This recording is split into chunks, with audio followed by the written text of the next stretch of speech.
Well, hello there. No, stop. This is giving you two enough time to actually get your All right, welcome to Every Tenday. Charlotte can do it. I've got this. Welcome to Every Tenday. D&D for families and young adventurers. Welcome along. Hello. Hello. Hello. All right, last we left off. So it's been a few weeks. It's been Charlotte's birthday. Happy birthday, Charlotte. Thanks. She's 18 now, an adult. Maybe she'll start playing like an adult now. But... She's been an adult the whole time. And Finley turned 15, so happy birthday all round. This is like the birthday episode. And on the birthday episode, I like to kill all the characters. So, do you want to shout out about the Discord? It's written underneath me. Yeah, go down there. Why should they? Because if you don't, we're going to stop making content. No, honestly, we're just going to shut down the whole channel. Such a pop. Yeah, that's it. Come and chat with us. So look, we're small enough at the minute, small enough in brain, that you can come and interact with us. We'll ask us questions. Tell us if you like our episodes. Why you laughing? There's a reason I do the adverts. Yeah. Oh, roasted. And if you like the illustrations above their heads, then Go to quill.page. Go to quill.pages page. Quill. Although it's not finished yet, but We'll write it on the screen. If you wanna see if Charlotte will do you a character see if I'll illustration. decide maybe to. Yeah. She's being very non-committal at the moment. She's like, I've left school. The last thing I want to do is start immediately working all day long. I do want to draw though. You've had the summer off. Yeah. Get to work. Get drawing. Send me to the children yearn for them. Yeah. Anyway, so there's all that kind of stuff. Get in touch with Charlotte, all right? Get to draw. Her characters are actually brilliant. So do Maybe that. not in personality. Yeah, do that. They are brilliant in personality. Okay, well, last we left off, My character's like yoga. Scarlett, Rowan, Wendell, Remember my name. you are seated in your open suite, booked out at the Gateway, the great inn built over the former tower of one of the founding wizards of this city, Ozanoran Kendallkin. And what once had been a tower is now, many centuries later, a very popular tavern. Although there is still a novel feature that was once part of the original arcane study that was built here, and that is an open pit to the plane of pandemonium in the bar. Yippee! How many drunk people just Thanks, leave Yawning their Portal, lives? for the inspiration. Ding! Yeah, wait, drunk people just stumble down there. No, there's been a gateway built around it. Like a fence around it. You can't just stumble in. You can't. You have to climb over it. Yeah, you can climb over the fence if you want to. If you want a one-way trip to Pandemonium, yeah. Anyway, you're staying at one of the Gateway's finest suites, and you have just been discussing, along with your new ally, Enid, slightly odd but very well learned gentleman, old, bearded, silvery grey robe wearing wanderer, who seems to have a high degree of arcane and historic knowledge. You have just moments ago placed back this great mask that you found, Wendell, into your bag of holding. And you have learnt more fully of its origins and of its powers, and it would seem that you hold quite an important item, perhaps artifact, one of only 5 that, when combined, will make some terrible item that could actually help bring to the prime material plane this world upon which you find yourselves, which you two were born into, that you have stumbled into, that could bring the great chromatic dragon queen Tiamat from the 9 hells into this world. You didn't think that's what it was that you'd found. You just thought you'd find a really cool mask that that offered you some powers, but it would seem that there is much more to it than this. Already this mask has attracted the attention of assassins in the dark. Some few nights ago, you found yourself assailed in the forest by would-be thieves of this mask. Part of a faction, the faction of the Worm, who are looking for this and the other masks. That was just a few nights ago. Now you find yourself feeling a little more safe in the boundaries of the city of Kendall, the easternmost city of the continent of Aeon, and certainly the easternmost city of the region that you find yourself in called the Dales.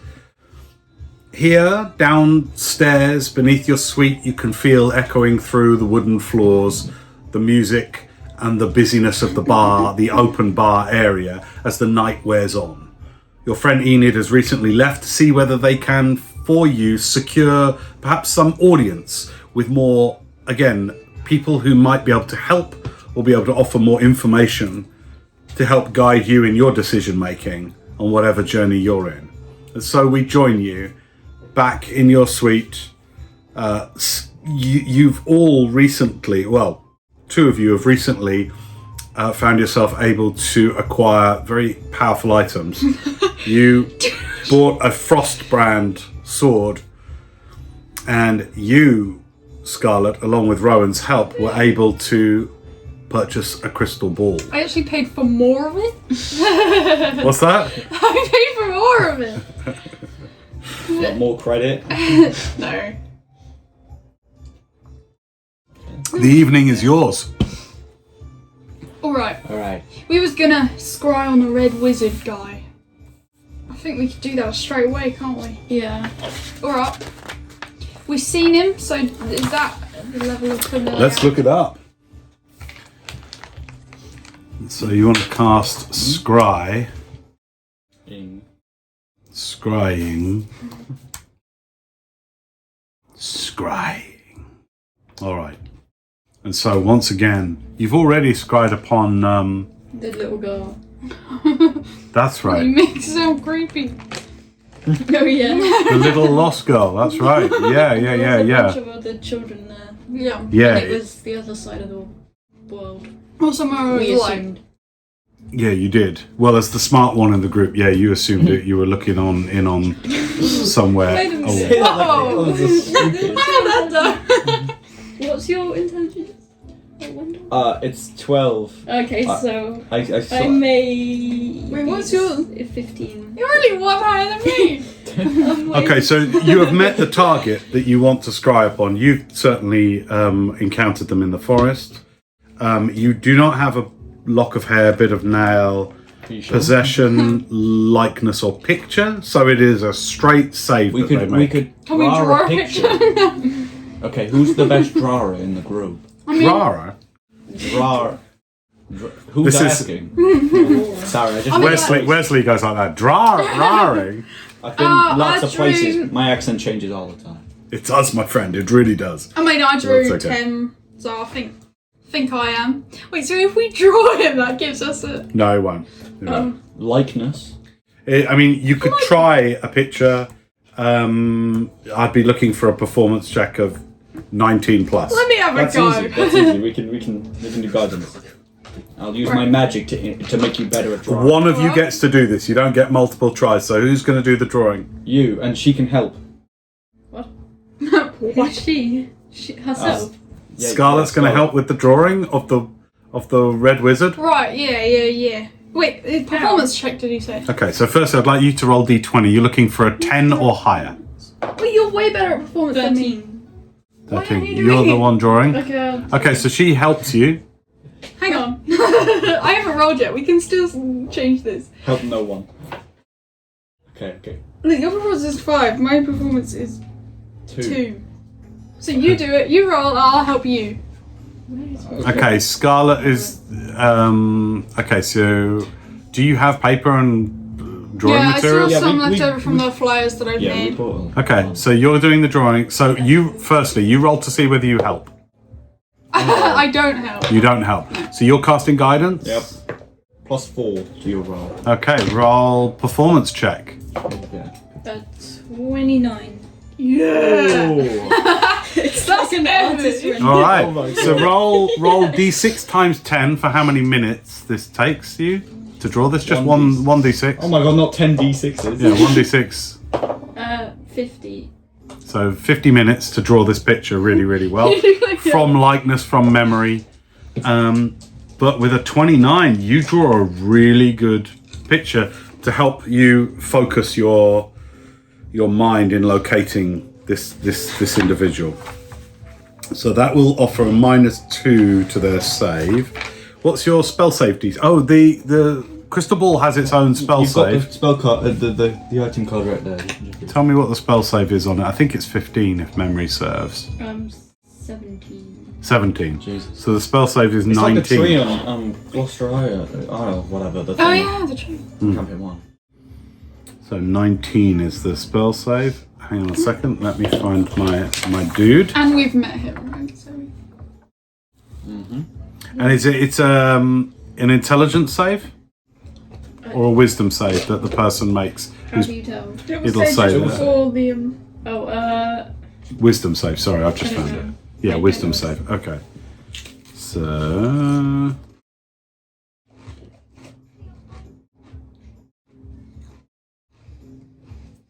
okay. All right. Good. You place the ball on its accompanying plinth in the room, and Wesley goes round and snuffs out a few of the candlelights just to darken the room, to offer you a little bit more to be able to focus on. You place the ball in its plinth on its little holding stand and place your hands on it, and it's sort of like the room around you completely goes dark, and you feel your vision locked on the ball, and almost like at the end you're looking down, you're staring down a long dark corridor with brightness at the end, and it seems like the closer you try to go down the corridor, the further the light goes, but then suddenly the light comes up quickly and you are sort of in the power of the crystal ball. Give me a second just to work out where this person would actually be at this hour. What time is it? I would say, with all day that you've been out doing your business, chatting law, I'd say it's early evening, like maybe 6, 7. All right? Okay. And I would say, roll percentage dice for me, please. Okay. Is that- What is that this one? and the Yeah, other one. yeah, and the other one, you got it. 78. 78, okay, good.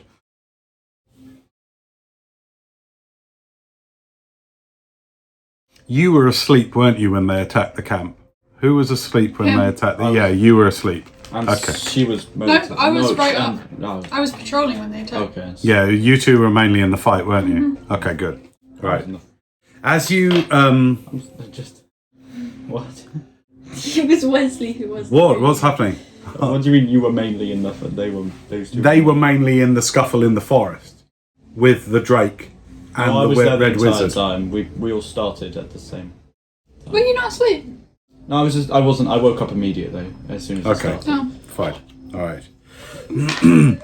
All right. You find yourself. You see the character, the same red robes with the shoulders hardened leather going up in kind of curves at the end in these flourishes, gold embroidery mixed in with the heavy red fabric of the robes. They are rather Ming the Merciless looking like. Anyone know who I mean by that? Flash Gordon? Okay, bald head, arched eyebrows, elongated goatee that protrudes another 4 or 5 inches below the chin, and intertwined within the hairs of the goatee are beads of red and gold. And they stand there, and as you come in, your scry has worked. You are able to see them in conversation, and you join them as they are saying, I'll just see what the chances are. Hang on a second. All right.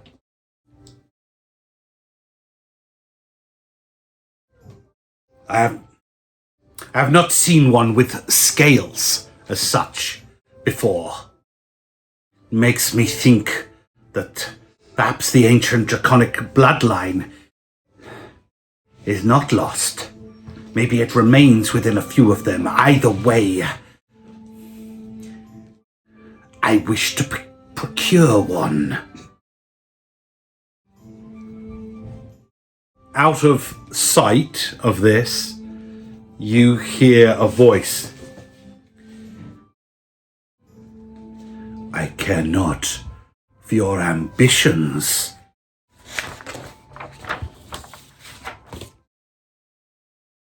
I care not for your ambitions, Toras.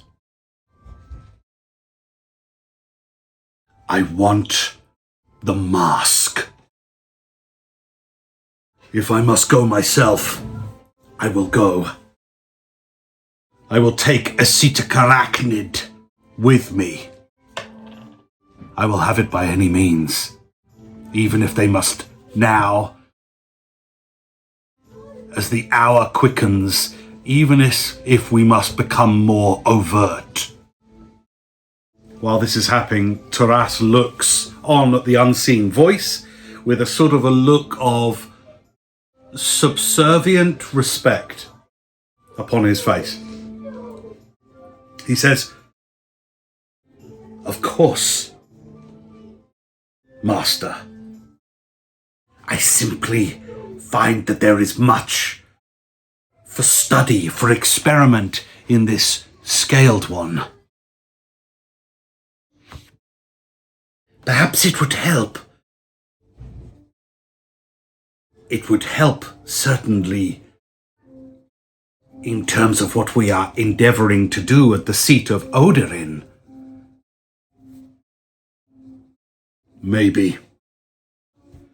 Report back to your wizards, Taras. Report back to them.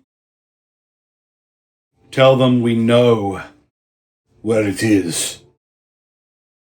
Tell them that the hour is fast arriving. I already have." Sorry, they didn't call them Master. They went Master Vetica. I already have Master Vetica.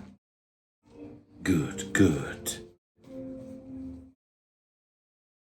We should be away. Prepare your gates. Much arcane force, much arcane energy is necessary for such gates to be prepared. Then do it. You are not aiding us for nothing, Taras. We expect this in return for the draconic secrets. Yes, yes. And the Wizards of Wrath are grateful for this alliance, this opportunity, Master Vetica. I bore with the weight. I will petition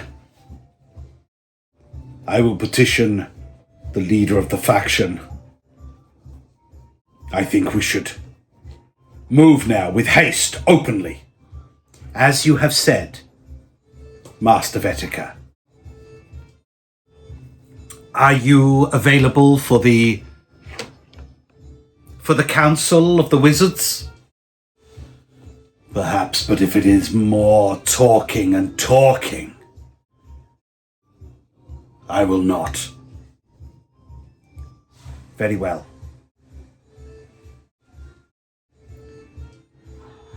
Scry upon them, Taras.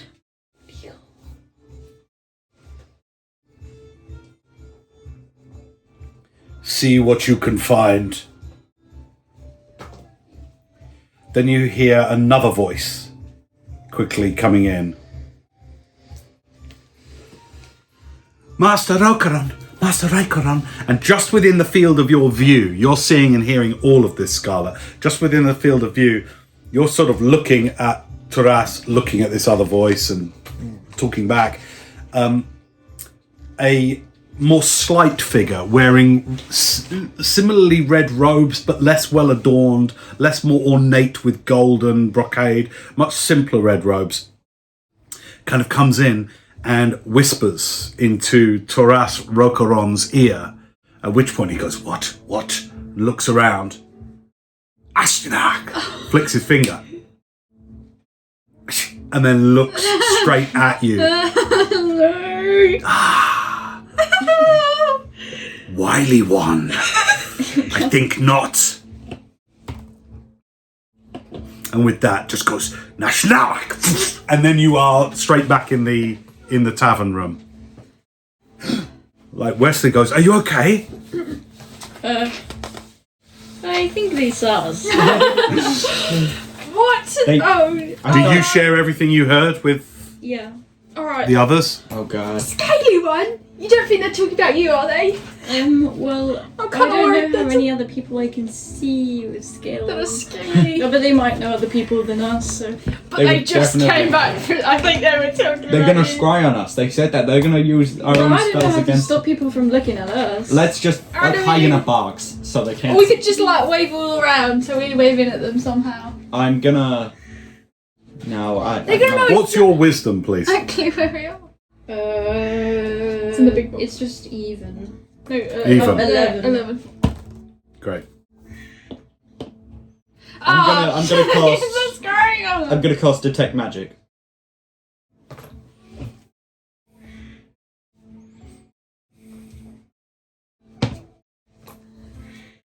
We could feed them false information. We should have got that necklace that prevents Yeah, us. so he's cried on. Oh god damn it.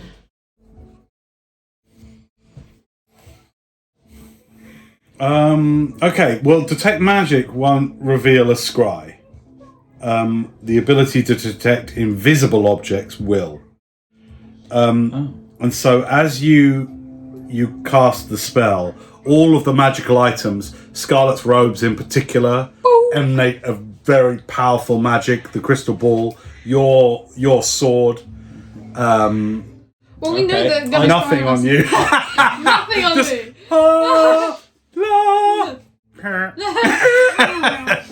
I cast See Invisibility then. Okay, is that prepared? Of course, it's always prepared. I'm Oath of Watchers. It's one of my oath spells. All right. Well, at that, you are aware. You see some 4 feet away from Scarlet, a glowing, luminous orb about the size of a fist, just there in the air.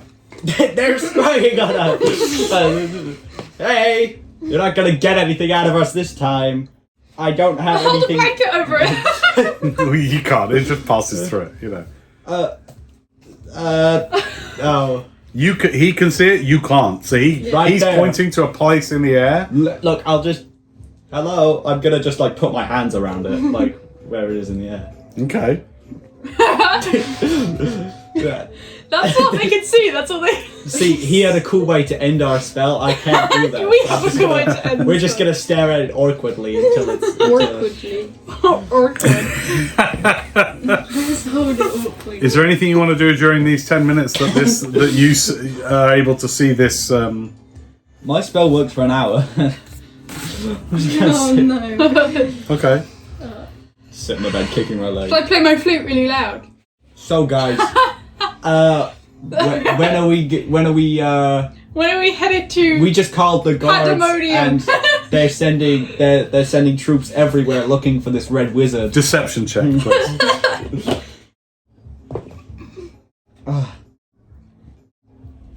9. They Okay. even notified the council of great wizards who are hot on their trail.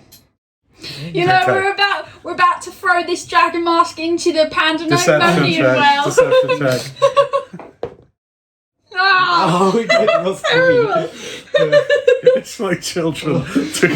So you have a name for this wizard, Okay. and I'll just give it to you for your notes so that you have it on record. But that's okay. Toras, Oh. Torass, Toras Rokaron, Rhokaron, Rokaron. I feel bad for whoever named this guy. How is that one? The other voice that you heard predominantly seemed to be Master Vetica. Mm-hmm. All right, great. All right, the 10 minutes goes on with you lot chatting I'll play my utter flute nonsense, loud. playing your flute, and then it fades out. Well, they've seen where we are now. Oh. Yeah, but we're just in some wooden room. They might not know. They have no clue.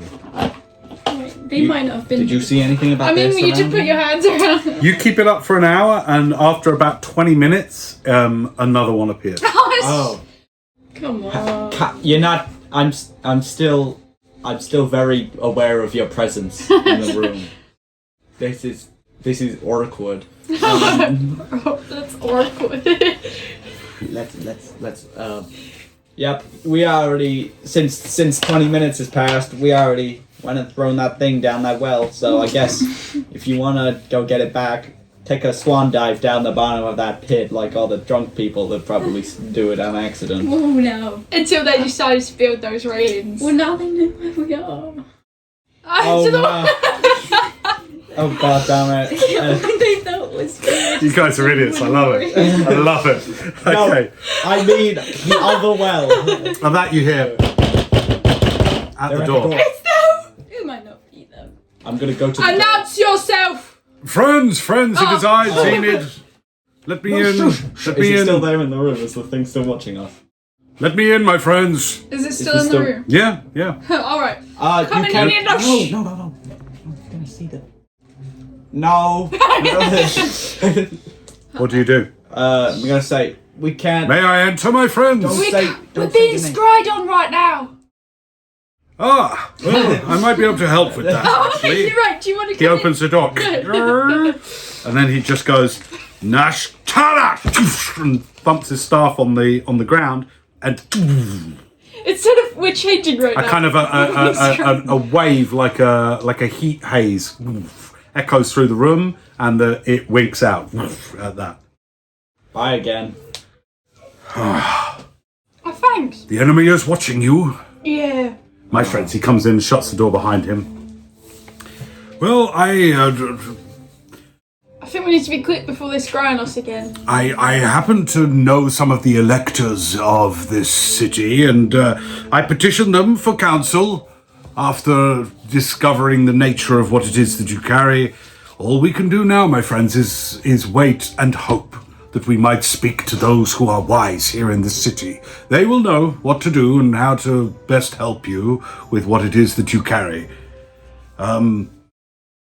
Now that the enemy is watching you, we must be very cautious. Also, we think they might be after Scarlet.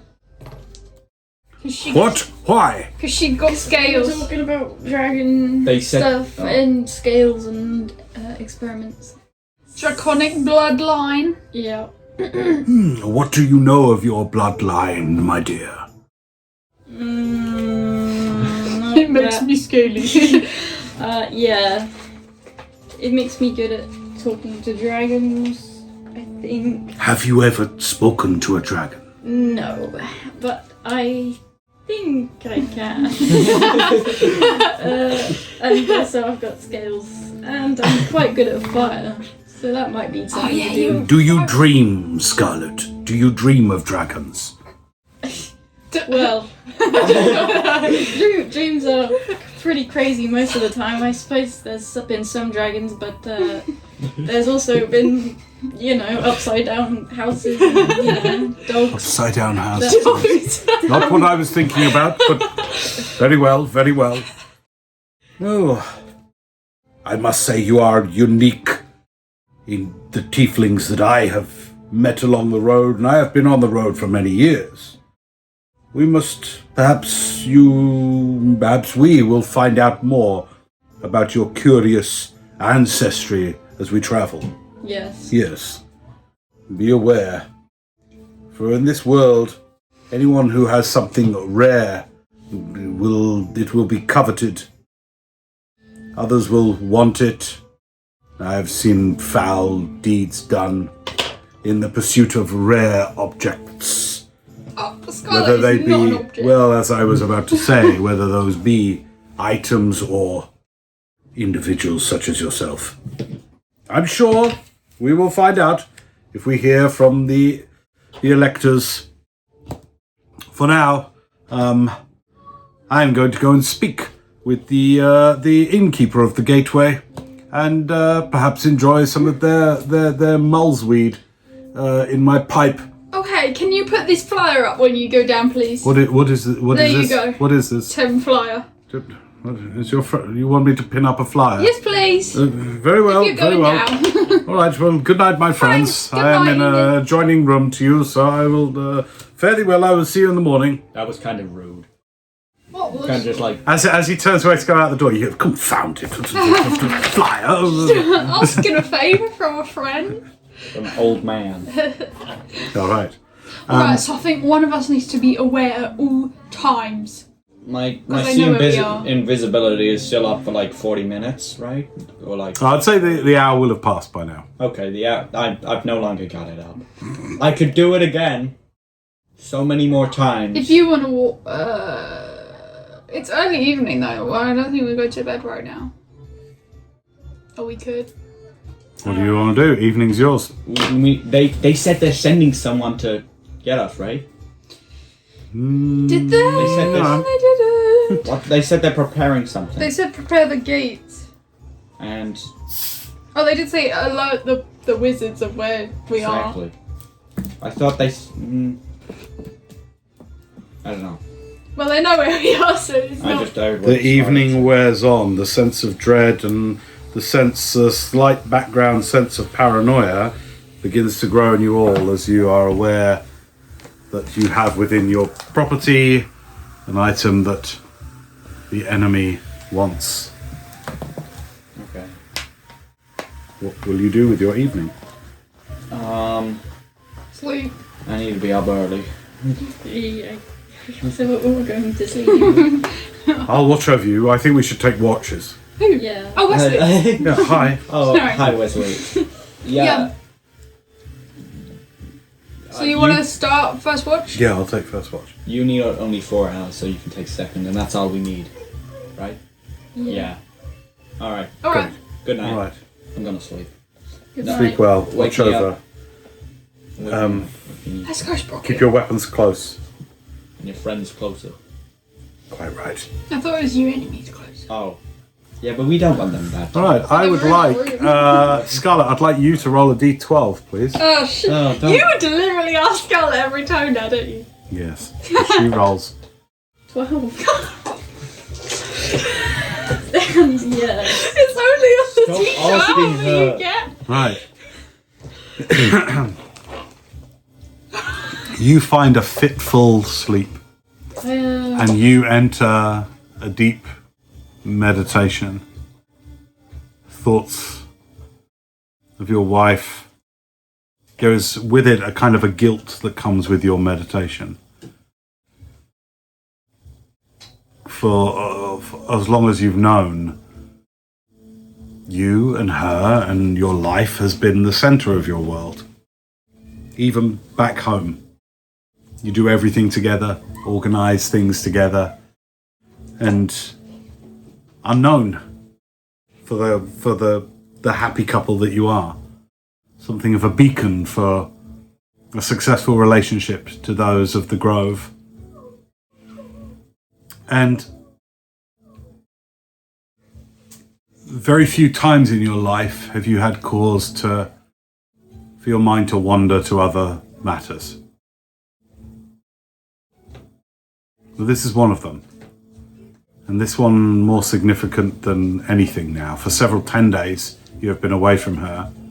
And you realize as you enter your fitful meditation your quietening of your body, your calming of your mind, that it is less calm than normal.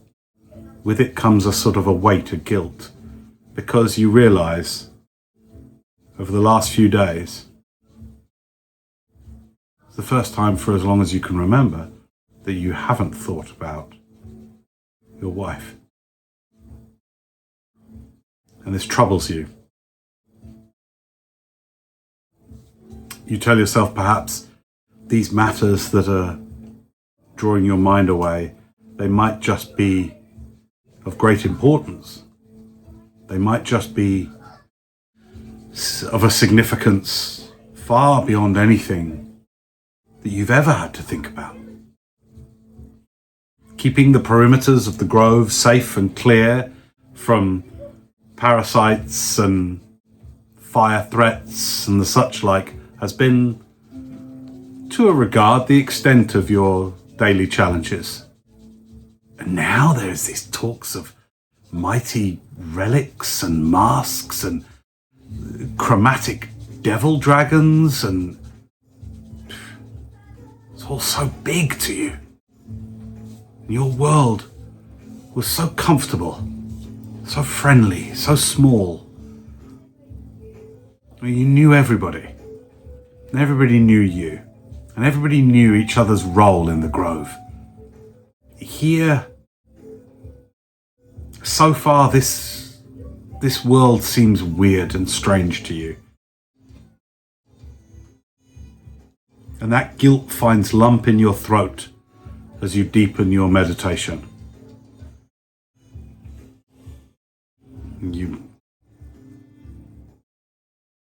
Your mind almost guiltily fixates on your wife, prays for her safety, and wonders about the relationship of it all. You've never been the reader type. There is not much of the scholar about you.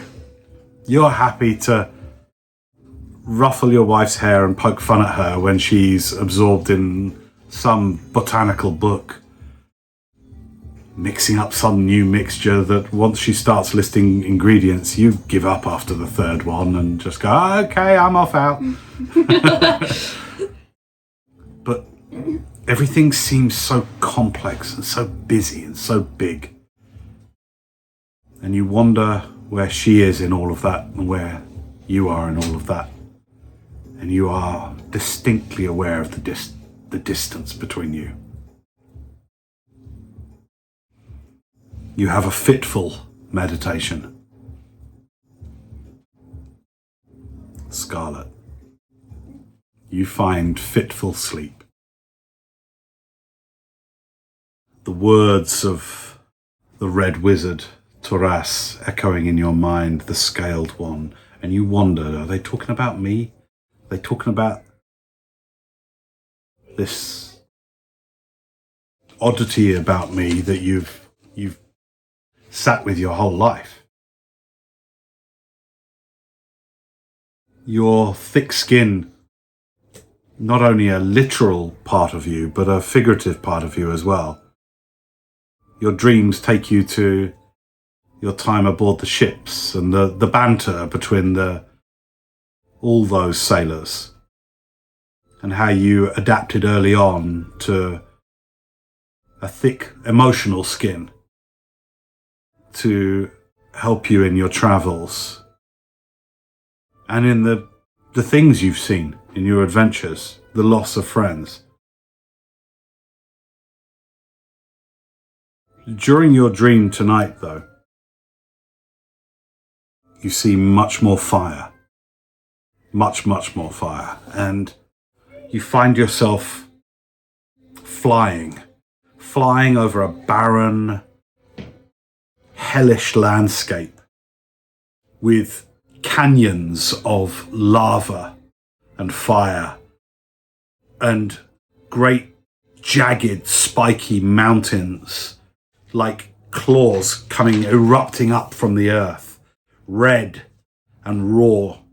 And from your dream flying perspective, you see seething masses of tumultuous, often writhing figures upon this great hellish plain. At any point during your dream, when you try to look closer at any of these squirming morass of creatures and beings, what you see is enough to turn this dream into a nightmare. And so you don't look long. The lakes of fire, driven by hellish machines of tooth and bone fused with metal and, who knows, some weird red wood, driven by great bloated maggot-like demons that have things bursting upon them and crawling out. And from it all within this dream, atop an unthinkably large spike of a mountain, sits perched like some demonic vulture, a great red dragon with 5 writhing heads, each one a different colour: green, black, blue, red and white. And it looks over the demonic, devilish hordes, the seething millions of toxic grubs that claw their way across this landscape, and it roars as if to rouse this devilish army. And it's that thought and that dream that stays with you as you come out of your long, fitful sleep.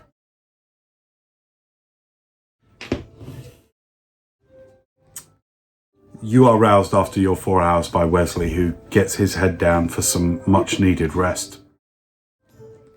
And you all awake a little later, since Wesley also needs his 8 hours. But you all awaken at around about 8 o'clock the next day. It's a long rest, so you restore any hit points and spell slots. Those of you that need to prepare spells and choose your spells for the day, I will say this very firmly as DM: choose your spells clearly and wisely, because you're already aware that you are being watched. And now, as you awaken, some of you a little earlier, as you awaken, you are very aware that perhaps you need to understand those spells which you are going to be calling for. So choose your paladin spells and prepare them clearly. I will absolutely not tolerate spells being cast that are not prepared.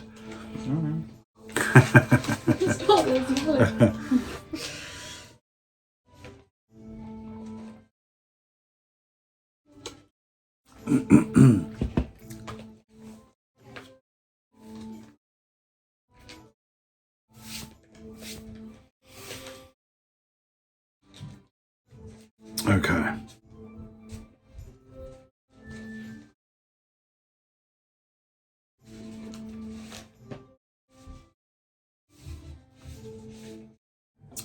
So you awaken and the day is yours.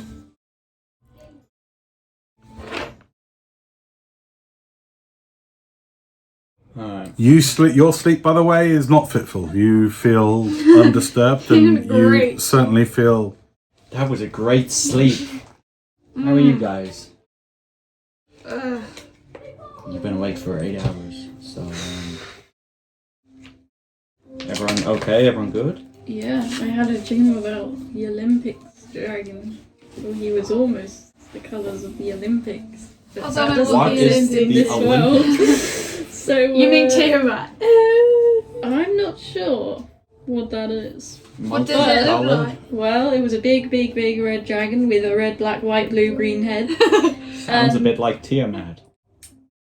Well, that might. Well, maybe just the talk of Tiamat's gotten to you and Well, you I've never known what that thing was or what that person looks like, so... Person, dragon, thing, so... Yeah, you wouldn't necessarily know that corresponds to Tiamat. But I've heard of Tiamat as a child. And I know it's a 5-headed dragon of all colours. All right then. That sounds like Tiamat. Well, maybe he's haunting me. Pretty sure it's a she. She might be taunting me or haunting me, or I don't know. Well, maybe like you're descended from her. Huh. Well, how would that work? The mother of evil dragons, maybe? The creature you saw in your dream had this aspect.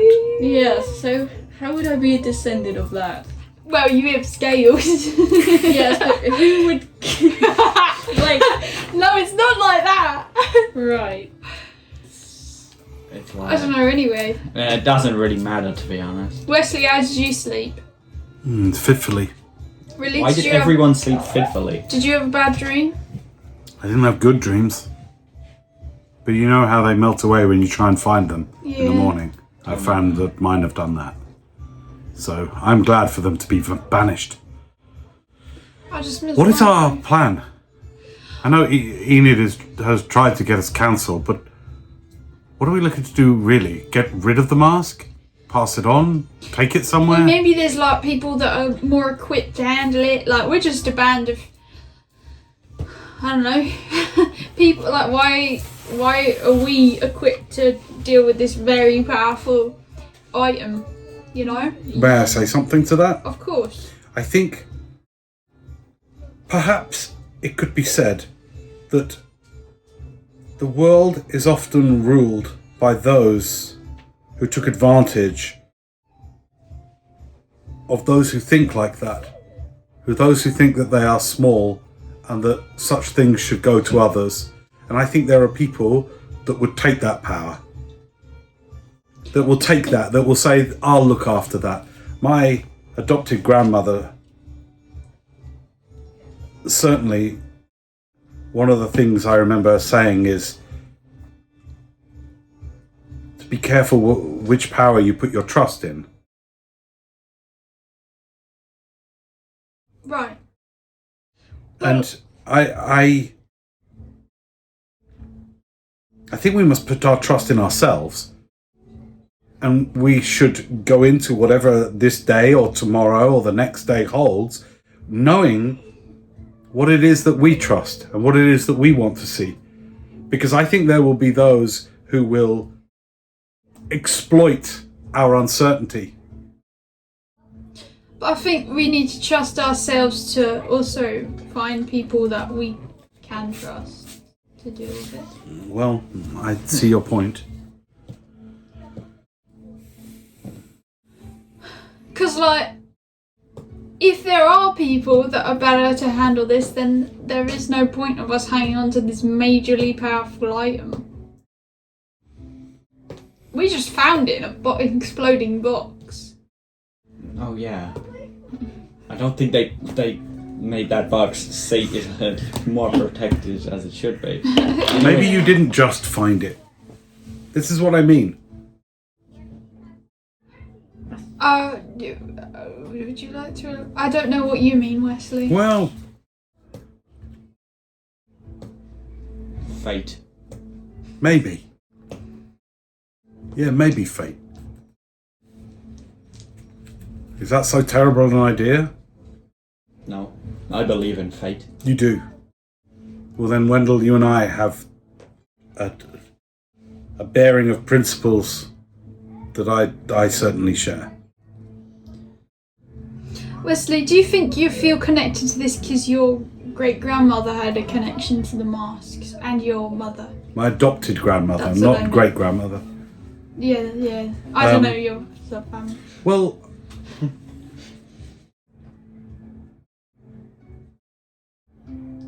perhaps. Or perhaps it's like, what if you are kept sent a message until you pay attention to it? I don't mean a literal message, but what if something keeps showing up until it's sort of attended to in your lives? Think of the themes in your lives. Those of you that have lost people, or maybe you have themes that are beginning to show themselves in your life. My thought is that those themes will continue to show up until they are attended to. So Look, I've heard about these masks before in the lives of people I love and care about. And now I meet you three crazy people on the road, and you have one in your possession. That may be nothing, it may be nothing but coincidence, or it may be something to be attended to. Why do you travel? I ask many people this. Why do you adventure? Why are you on the road? What are you searching for, really? Beyond the treasure and the fame, what are you really searching for? Is that rhetorical? Do we have I don't know. I feel like these things are important to know of each other. But you said yourself that you're still looking for what you're Yeah, looking I am. Maybe this is it. That's where my thoughts are at this morning. Maybe this is it. Well, I think I respect your certainty on that. I can definitely see how it looks like a correlation, as you've heard of these masks before. But I've literally never heard of them. I don't really understand them at all. I understand that powerful people are after them, and they want to do bad things with it, and that's enough for me to be wary of giving it to other people and trusting other people with it. So I somewhat agree with you. But that's what we should do today and this morning. Well, you're the one that can see these people now. You have this item, this powerful item. What? You've sailed and adventured, Scarlet, but do you know why? Do you know what it is that you're searching for? Is it power over this sorcerous energy that you're able to wield, or? Well, I mean, I do kind of want to improve that, but I don't really know what I'm doing, except I just need something to do at the moment. I don't know what the end goal is. I mean, sometimes that is better than sitting somewhere and feeling like you're not helping or doing anything. I Or agree. making a mark. Are we all for good here, I think is what I'm asking. Yes? yeah. Of course, yeah. I'd say so. Well, that's good. At that, there is a knock at your suite door. Who is it? Announce yourself. Courier, miss! Alright, I'll go get it. Be careful. Alright. Stand back a little bit, please. Of course. Fireball! No. I've been looking for you. Got something. Got something to deliver. Your hands only. Alright.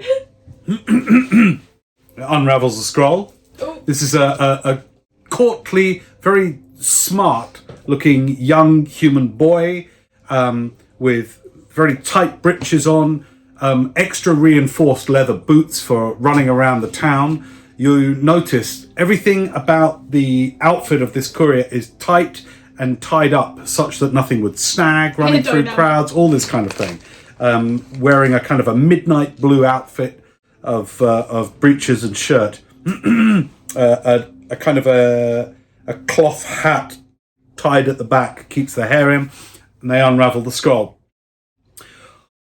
For the urgent attention of the brave keepers of the mask from the land south of Breezeholm, your presence is respectfully requested by Arnas Oathkeeper, Elector of Kendall. Please assemble for council at the upper sanctuary of Ravenskeep at high noon this day. He then rolls it back up and goes, would any of you care that I repeat that, or did you understand? Raven's Keep! Was it? Can you repeat that like 3 more times? The upper sanctuary of Ravenskeep. Alright, thanks. Yeah, got it. You can't miss it. It's the building shaped like a bird. Alright, thanks. Here you go. I'll give him 5 gold pieces. It blushes in his face and just goes, "What the? Thank you very much, Mum. You're doing great. Keep it up. Thank you. Good day to you." He skips off. "Good day to you." You just paid him for like a week. All right. He can quit his At that, the door next to your thing, because your door's still open, opens. You hear, "Confound it! Who can sleep with this racket and shouting going on out here?" 10 p.m. 10 a.m. Good morning, Edith. "Morning, my friends. What is all this racket and doors opening and shouting and people talking?" We gotta go talk to Arnus, Oathkeeper. at the Raven's Keep. Ah, Arnas Oathkeeper. Yes. I am glad that they took our plight seriously. When? Midday, I think.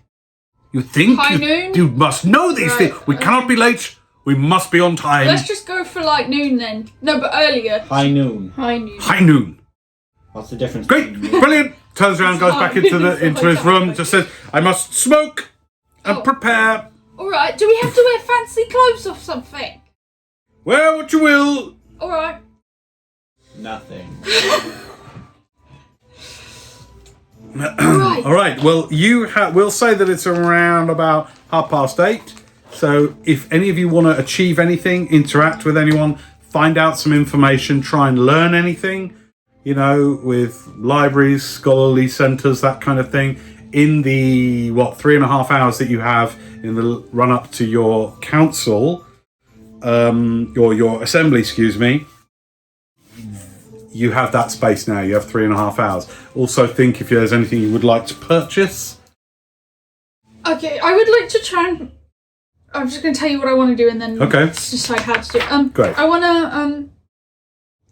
So, Arnus Oathkeeper, is he like a senator or He is an elector. an elector? Okay. I don't know what that means. So I want to find out about him, how he's perceived by the public, if people like him, if he's got any history of doing stuff here, that kind of stuff about him. So you tell me, based upon what you know about Rowan and this place, how you think you'd go about doing it. Alright, probably would start with talking to people. Because I like talking to people. Just on the street? Not this again. Okay, maybe find out if there's any more like scholarly areas, a library, a bastion kind of thing. So maybe I'll talk to the barkeep because they'll probably know places. Okay. I'll go down. All right. That's what you're going to do. Is there anything you want to do in these 3.5 hours? Acquire, learn, buy. What? I don't think I need anything. Okay. This is anything Scarlet might want to do with those 3.5 hours. Cry in the corner. Yes. Rock. Is there a library? Did we see one? Oh, you can come with me then. I'm just trying to find a library if you want. Oh yeah, I'll come. Both going to try find a library? Yeah. All right, cool. Wendell, what about you? I'd like to go and buy 2 platinum rings for one of my spell components. 2 platinum rings. Okay, cool. 2 platinum rings. Yeah, so that's a really good use of time as well. Like if you have spells that require components, for example, like that cost money, you can use this time to do that kind of thing. Really think. So yeah, if there's, I don't know with your powerful spells, but if any of them have a component that costs money, you'll need that before you can cast the spell, if you know what I mean. So also, what's the components just say VS? Okay, so If at the it very says top M. of the list here, it will say materials if it has any materials. So And then some it'll don't. say in the description what that material is. If the material costs money, you'll need more than just your earring to cast it. You'll need that component, okay? So I need to get, for Find Familiar, Yeah, I need to get some 10 gold pieces worth of charcoal, okay. incense, and herbs. So you're going to hit the city, Yeah. and so you are looking for jewellery, Yeah. components, and a library. Yeah. All right. Well, talk amongst yourselves while I figure that out for you. Alright, Find do you out. need to get any components? Maybe for spells? There's a straight piece of iron. As long as Does it, that cost if it money? says gold pieces next Yeah, to it, we'll then say. Oh, none of it says gold pieces. Great. Do you have any spells Sure. on the other side? Yeah, but they're just like. Oh, yeah, okay. huh? Alright. And I think I'm gonna cast that. And you've got the book there that has all the spells in it as well. Yeah, save. Spells are in the back. Alright, sprocket on my shoulder. Do you think people are watching us right now? Do we need to be careful if out exposed Just in the don't street? talk about too much. Plans? Yeah, Plants. we just talk. Plants. I've never been keen on that. What are your thoughts, Wendell, on plants? Plants are good. I mean, Hang on a minute. hello. You just said not to talk about that, and you immediately fell into my trap. Your trap. you But that was just an You need example to of practice what you preach, Wendell. Oh come on. of the plans that we can't talk about. So, Yeah, I guess you do say plans like plans. plants. Plans. You'd say plants like plans, wouldn't you? You say it like plants. Plants. Plants. You make it sound stupid. Plants. Now it sounds even worse. It's like me. Plants. Orful. Orful. Orful. Orkward. Awkward. It's the That's ors awkward. that I can't. Or. Aw. Awkward. Arkwood. Awkward. I'll say Arkwood from now on. Awkward. Arkwood. So, actually, where'd you get your accent from? Does your family have that accent? No, I just have been A so lot of many different places. Sounds like I some- originally sounded like this, back where I came from. Everyone speaks in this. So it's kind of like leveled And then- out a little bit. Yeah. Why was your voice deeper? No, I was just doing it. I was He just was doing a putting deeper it voice on. because I was like demonstrating that. Alright. But I sound like this. This is my accent. People Where I don't. came from. Some people sound like this where I'm from. Most people from my village do, but obviously we have a lot of people that aren't like native to my village coming in. So my wife doesn't sound like this. She sounds more like. I can't actually do her voice. Yeah, but my wife. So that Forget I'll make a picture of my wife. you know, we'll find a way to contact her eventually. I hope so. It's really weird. I've woken up not next to her too many times. Oh. Well. Why are you surprised? Didn't you have a wife? Yeah. You have a wife, right? Don't I you? had a wife. You had?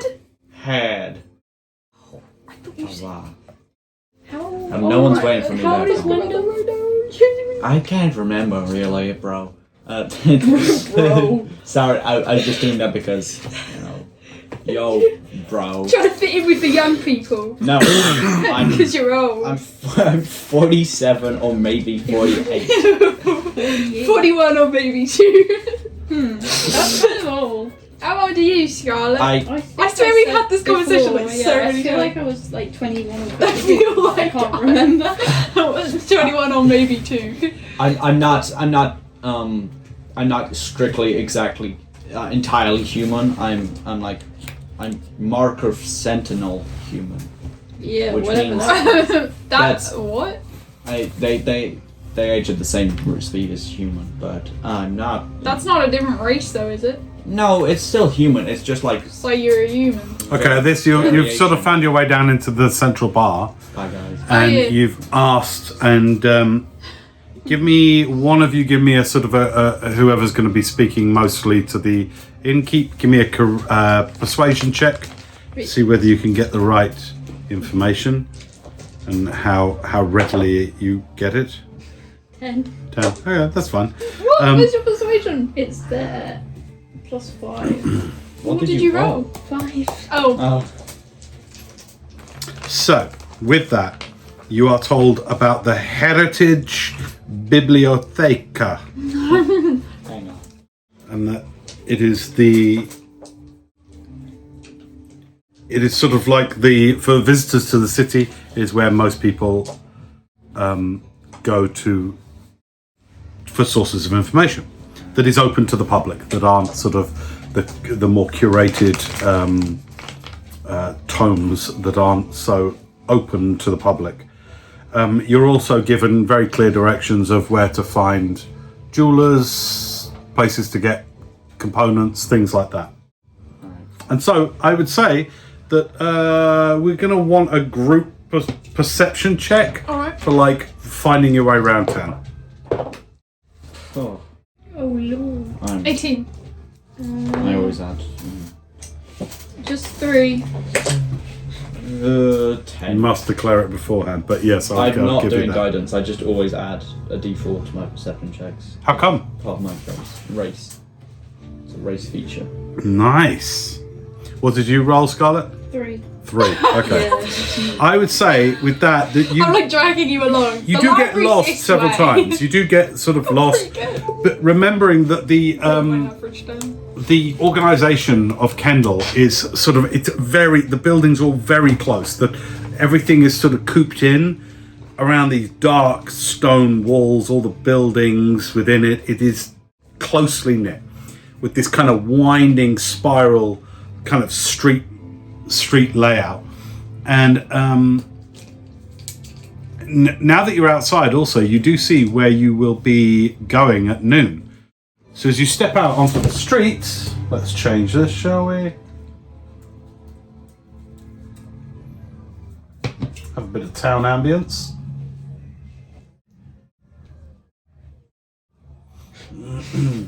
This guy at the green.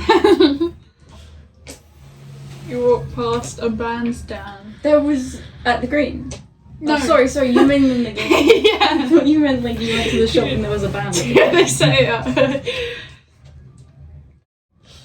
Yeah, they sound real fast. What? What? What did you just say? Oh no. They sound real fast. No, I didn't say that. It doesn't matter.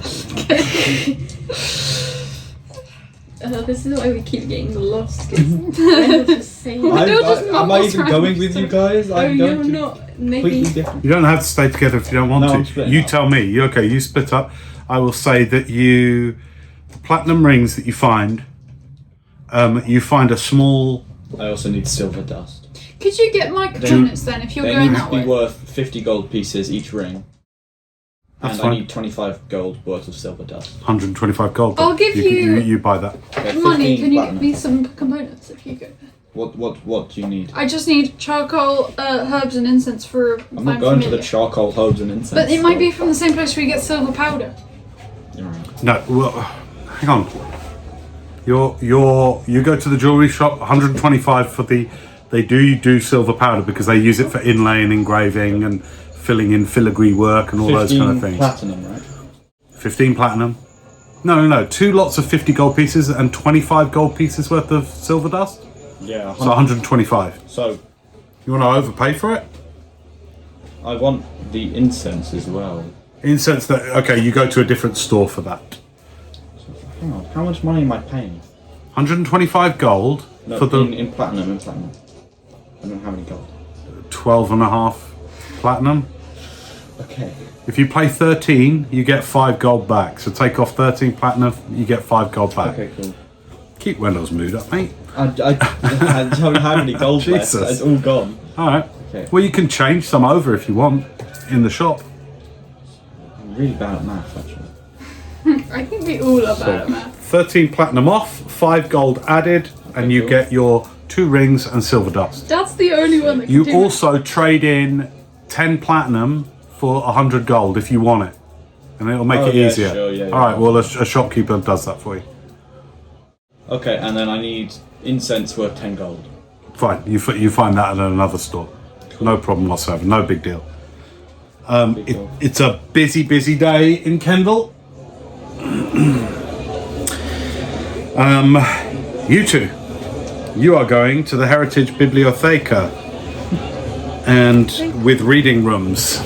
Reading rooms. You get to a very large, something like 6-story building precariously as it goes up level after level. The black stone gives way to the more Tudor-looking timber with the white wattle in between the timber frames as it goes up higher and higher. The large double doors are already open, and you are requested to donate at the doors. Give a little to the heritage. Keep us open. Keep us free. Says a small, squat, gnomish woman at the door as you come in. Is it mandatory? I mean, I'm going to. I just wanted to know if it was mandatory. No, I suppose not, no. Because donations can't really be mandatory of this with the not donations. Keep us open. Anyway, Keep yeah. us free. Here you go, I'll give you a platinum. I'll give Oh, you very generous. Thanks a lot.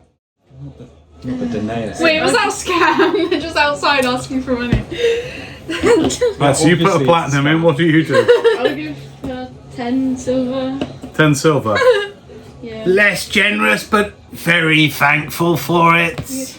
Not really. Do you work here? Goes over and gets Of course I do. Inside check. Welcome to... Do I work here?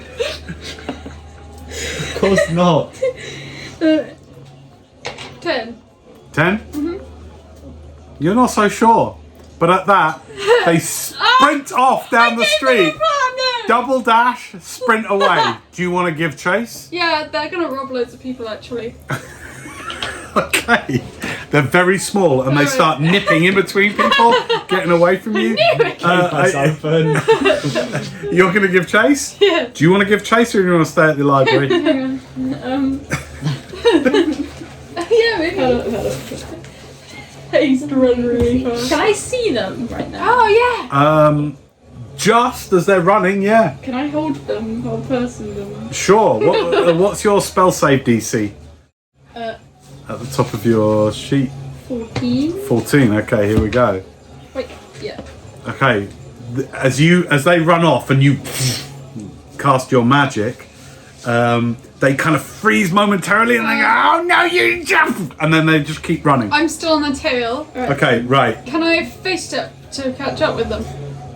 You can certainly kick things off with a face step so that you will be you'll start level with them, okay? Yeah, okay. Alright, so you start level with them as they're running. Hey, we'll fucking out! I'm gonna try and grapple though. You're gonna try and grapple? Yeah.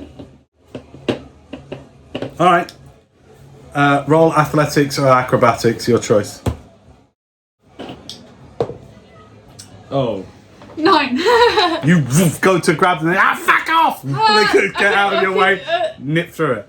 Okay, is your double dashing with them? Yeah. Okay, this is going to be a contested athletics acrobatics for how you gain ground.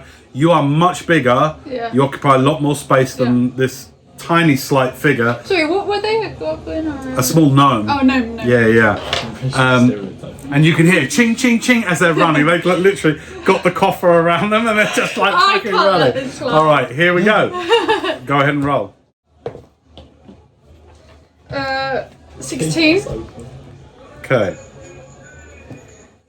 For the first sort of 60 feet dash, you actually manage to get through people better. And what this does is this buys you the chance to try and grab them again. Okay. Contested again. Yes. Wait, what's a grapple? Sorry, what do I roll for a grapple? Acrobatics will be fine. Yeah, okay. 24. No problem.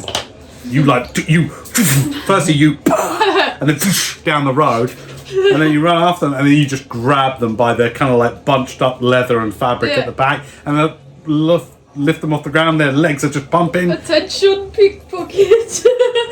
What do you do? Fuck off! Hey, you steal it from people. I'll take the cover off of them. Okay. Poor person. Right, you grab it. Yep. Look, why are you doing this? The paw! Oh. What's your Put name? me down, I'm gonna stab ya. Alright, I put you down. Just stay here, please. Come on, let's talk. I'm not about- staying here. Well, I've got your money. Do you want Back off. And then they run. No, I actually want to get them. Oh, come on, Rowan. They run. They dart down an alleyway and they run. You in your hand have got a small wooden box with like a coin slot in it, and on the front is a little brass sign that says "Keep the heritage. open, keep it free. I feel bad now. I'll That's open it and see evil, how much though. is in there. Well, they're robbing people, but... There's, I'd say, a total of, let's see, your platinum. We'd say that your platinum is the only platinum in here. The rest is all silver. I'd say there's about 30 silver. Oh, okay, I'm gonna give it back to them. To who? To them, where they... They've run, they've gone. Okay, fine. I'll take my 10 silver back. Okay, you walk back to the library and Rowan robs homeless people. But they robbed me. I just robbed it back. They need it way more than you do. You got a bunch okay, of you money. step into the heritage. Yeah, I'll put the books on the floor outside the door. Oh, okay. You do that, and immediately that you step in, there is a sort of an open entrance hall. But this is a very cozy. It is not a vast, sprawling library. You get the sense, nevertheless, that there are still countless tomes within this place. As you come in, I forgot room. a small half-elf who introduces themselves as Kara, the on-duty bibliosoph, says to you, "Oh, just tell us if you need any help. We've got the reading rooms in the basement. Please don't remove any of the tomes from the building." All right. Hey, are you aware that there's someone outside of your thingy, like getting money from people? Oh, yes, of course. Oh, all right. You met Sophia. You let them do that? Oh, they're not doing any harm. Were they robbing people? Well, maybe, but the people that they're robbing don't think that they're being robbed. Right. Okay. So I kind of. Have a lovely time looking around the heritage. I was still talking to you. I'll be around if you need All me. right. Okay. NPC moment. All right. Thanks. Not really interested in what you have to say. Okay. All right, what are you looking for here? I'm looking for any books about the draconic bloodline or just dragons, Okay. that sort of thing. All right. Let's roll to see how likely that such books would be here, and then your ability to find them. So these are quite rare knowledge you're looking for. So let's first start with a percentage. I'll say the chance that there are books here like that is 34%. So you get 34 or under, you might find some. 19. Nice. Now let's see if you find them. So you're going to need to roll an investigation check, and it's going to have to be... The lower your check, the longer it might take you to find them. Oh.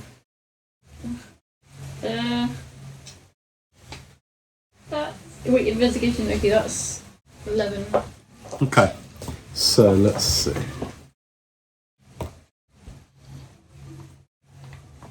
All right. You probably use your charisma and charm to sort of ask Kara a little bit to help you in the direction, and with that in mind, it still takes you a good hour of walking around the 6 stories in total of this huge. You haven't been to Liberties in London, but there is an old, and a very old Elizabethan building in London that is the Liberties store, and it is based around this kind of multi-stores, but the whole thing is open in the middle. Do you see what I mean? So you can look down all the stories right in the middle. It's very Tudor feel, this building on the inside. And it looks down into the reading room right at the bottom in the basement. So you look round. It takes you, like I said, a good hour of hoking and poking and a few wrong turns. But you do find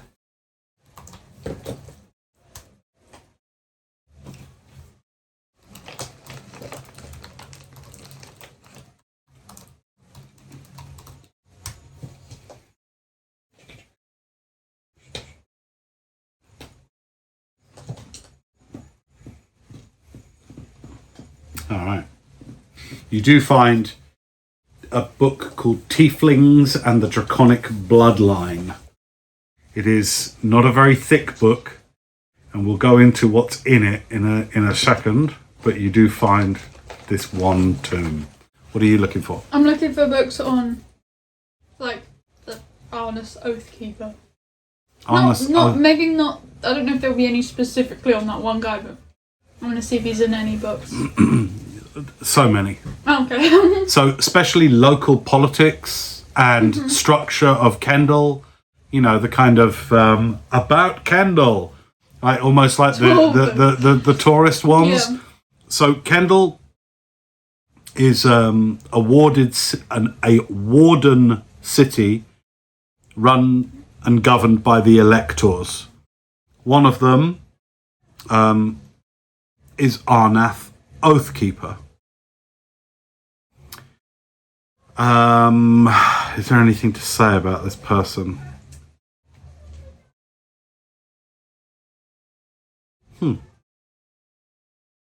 Okay, I'd say you do get an illustration of them, and the illustration is of a high elf with a dreadlocked white hair with a delicate crown of silver thorns upon their head. They have a huge, thick scar down one side of their face. And the eye on that side is silvery. In the illustration, they wear heavy brocaded yellow robes with complex geometric silver stitching. And a silver sash keeps the robes in, tightly wrapped round and round their waist. And upon their... the sash is the emblem of the electors. An embroidered emblem of the electors.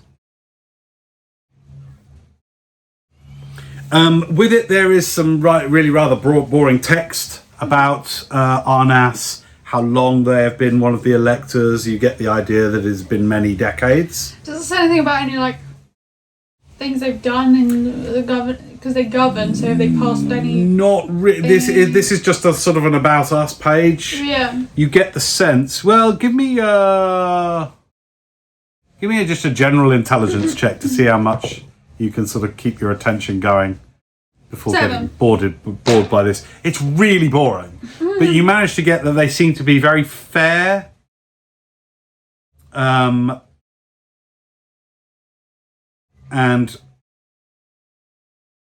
Arnas over, for example, the other electors is mainly interested in knowledge. But that they are fair, known for, you pick up their kind of non-emotional side, being quite non-emotional, being very just and fair. That's about the most that you pick up. Alright. They seem to have been, I would say, they became elector in a date. Well, you wouldn't really know much about the calendar. But it seems like in excess of 100 years. Okay. Because we have a different calendar. Yeah. Okay. You wouldn't even know what the year is or any of that stuff. But you pick up that they've been an elector for a century. Okay, you with your tieflings and the draconic bloodline. Okay, you're going to kind of skim this book, right, in the time that you have. Yeah. All right, give me an intelligence check.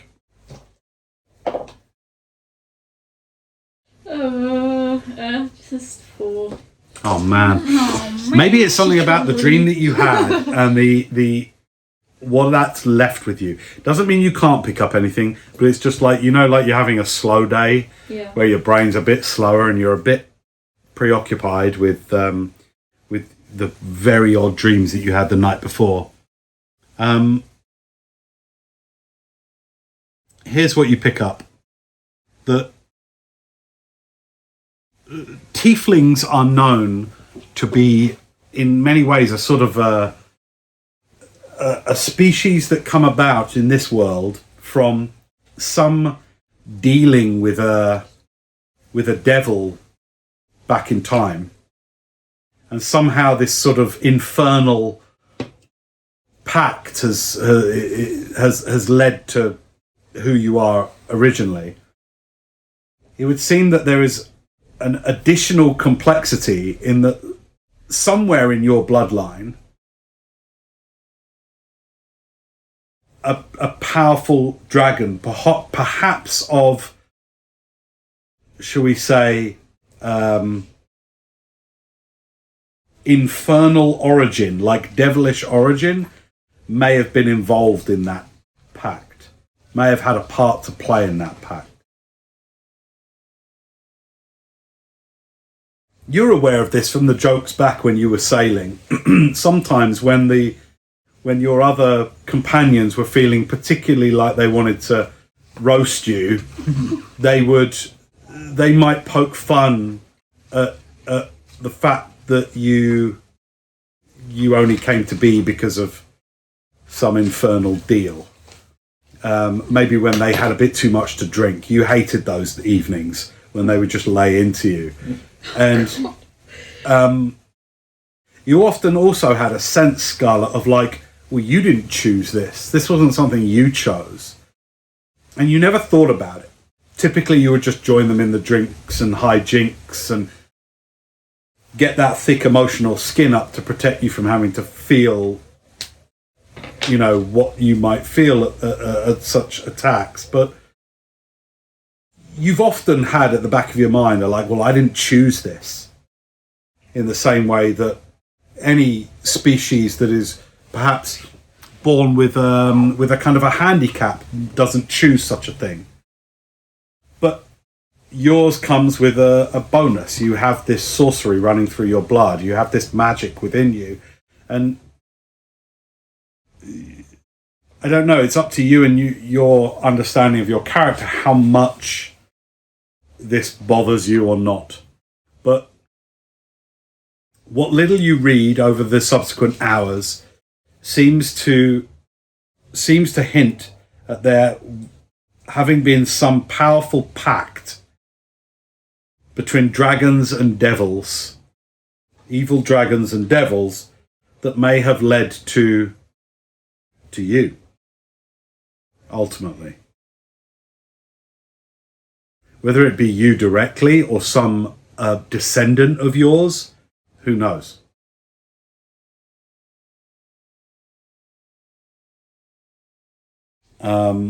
That's really all you pick up on at the moment. Okay. You also, there's one last thing. You realise that the nature of your horns is you have one major set of horns, but there is also behind those horns like a smaller set that you can't normally see when you're viewing you head on. But you've always been aware of it, and sometimes it's you know, you might fiddle with them or whatever, but you have a smaller set of horns behind the first primary ones.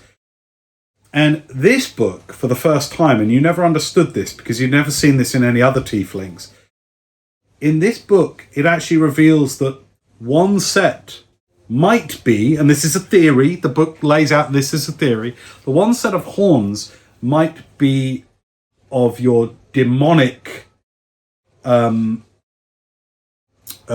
origin, and that the other are of draconic origin.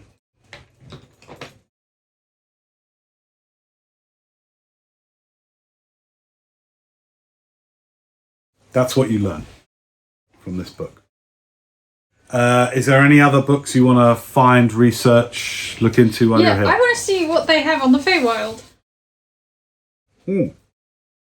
All right, give me a...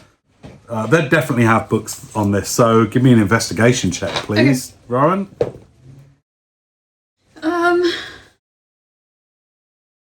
18. All right, 18. You find a tomb called Fey and Fairy. A big one, like an encyclopedia. What is it in particular you're looking for? How to get there. How to get there? Yeah, if they have a section on gateways or how to get there. Oh, okay. The most that this book goes into in like getting to the Feywild is about how boglins will take you in your dreams, and perhaps the princesses of the Sealy court might come for the particularly handsome boys and other such fairy tale nonsense. So this isn't like a proper scholarly study on it. It's certainly it's like an encyclopedia on Fae and Fairy, yeah, for sure. So I would like to look up the word Silafir then in it. In this book? Yeah. Okay, great. How'd you spell that? I never know how to pronounce it either. PS. Well, it starts with a PS. Don't worry about the spelling right now. Silafir, like psyllium husk, like spelled like that. P-S-Y-L-L-O-F-Y-R. Ooh, guessed it. P-S-Y-L-L-O-F-Y-R. Silafir. Whoa, that's totally not how I spelled it the first time. Okay. Yeah, there's a whole double-page spread of Silafir with a picture of this shapely, half fungi, half humanoid figure. Whoa! No, I know what it's going to be like. Yeah. Take you in your sleep. And no, not at all. It details this is a real creature that is known and a real the patron of fungus. Matron of fungus. Sorry, not patron. Matron of fungus. Who watches over the many groves of the Fae and gives her sporous blessings, looking to spread cheer and connectedness through the husk.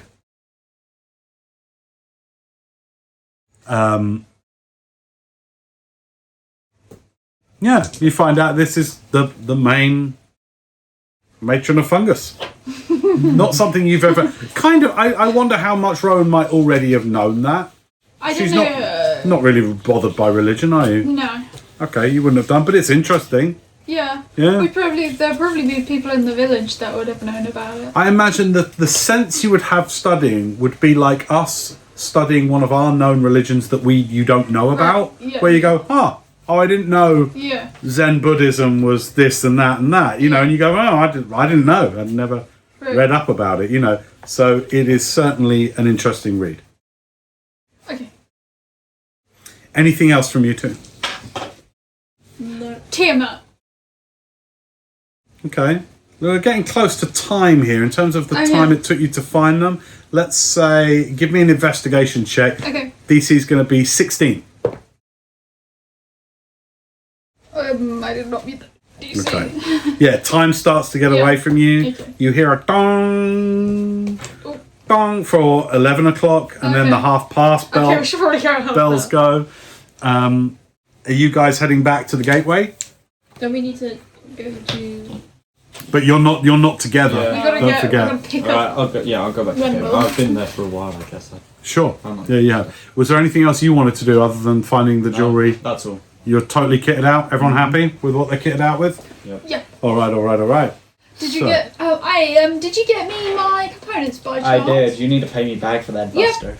I was gonna. How much did they cost? 12 gold Pete. No, I'm joking. It's they were 10. All right. 10 Here you gold. go. How much did you get me? Enough for one casting. Okay, thanks. Uh, Was it 10? yeah, 10. As you get back to the gateway, up on your floor, on the open balustrade outside your rooms, Enid is sort of pacing backwards and forwards. Where the blazes are they? You're late.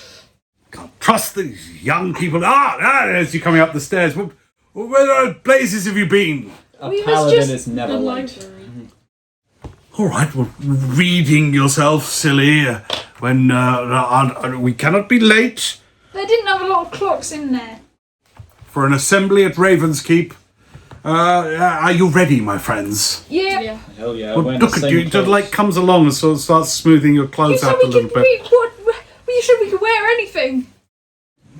It was figurative. What? Okay. Enid looks exactly the same. He still looks barely passable. Scruffy hat at an angle, big old, grey overhang of the hat. How does my mushroom look? Same as always. All right. Slightly off-centered. That's Oh, not yeah. possible. All right.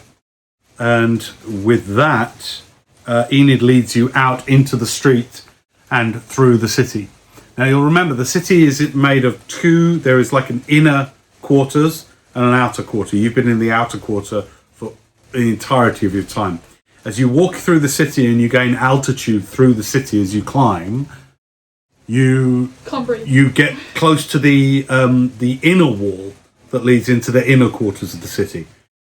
Again, the vistas you get as you get higher and closer to the center of the city and the highest points, you can see far off to the east the ocean, that salty breeze coming in from the east. It is beautiful, and it is zesty. It is enlivening for the spirit. Let's roll for weather, actually. So if you could roll D20 for temperature. 16. Okay, it's a little warmer for this time of the year. Just a few degrees warmer for this time of the year, which is sort of April time. It being the raining period, the wet period. I hope it's raining. Yeah. Let's have precipitation. 9. 9. No rain. Let's just say And wind. 5. No wind either. So it is a brighter day. Although the clouds look as if they might start to rain, April depending showers? how high this gets. Yeah, exactly. Yeah. You work your way through Enid talks to the central quarter guards, and you are bid welcome to the central quarter of the city, the inner quarter. And within here, the population is sparser. The streets are not so packed. The buildings are carved and crafted and polished stone more. There is a sense of luster and wealth within this part of the city.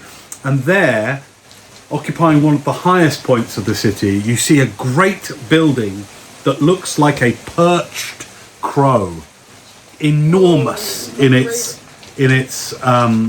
stature, and it looks like a perched crow leaning forward, looking out to sea.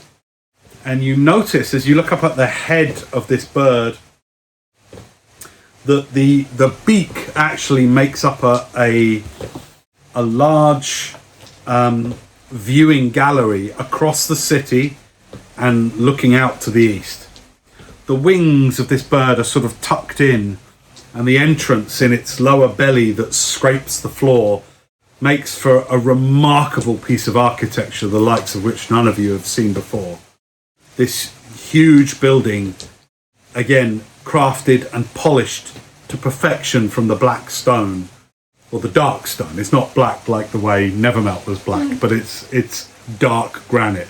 So it has that kind of glistening, not too dissimilar to your robe, Scarlet. It has that kind of slight crystalline glistening to it.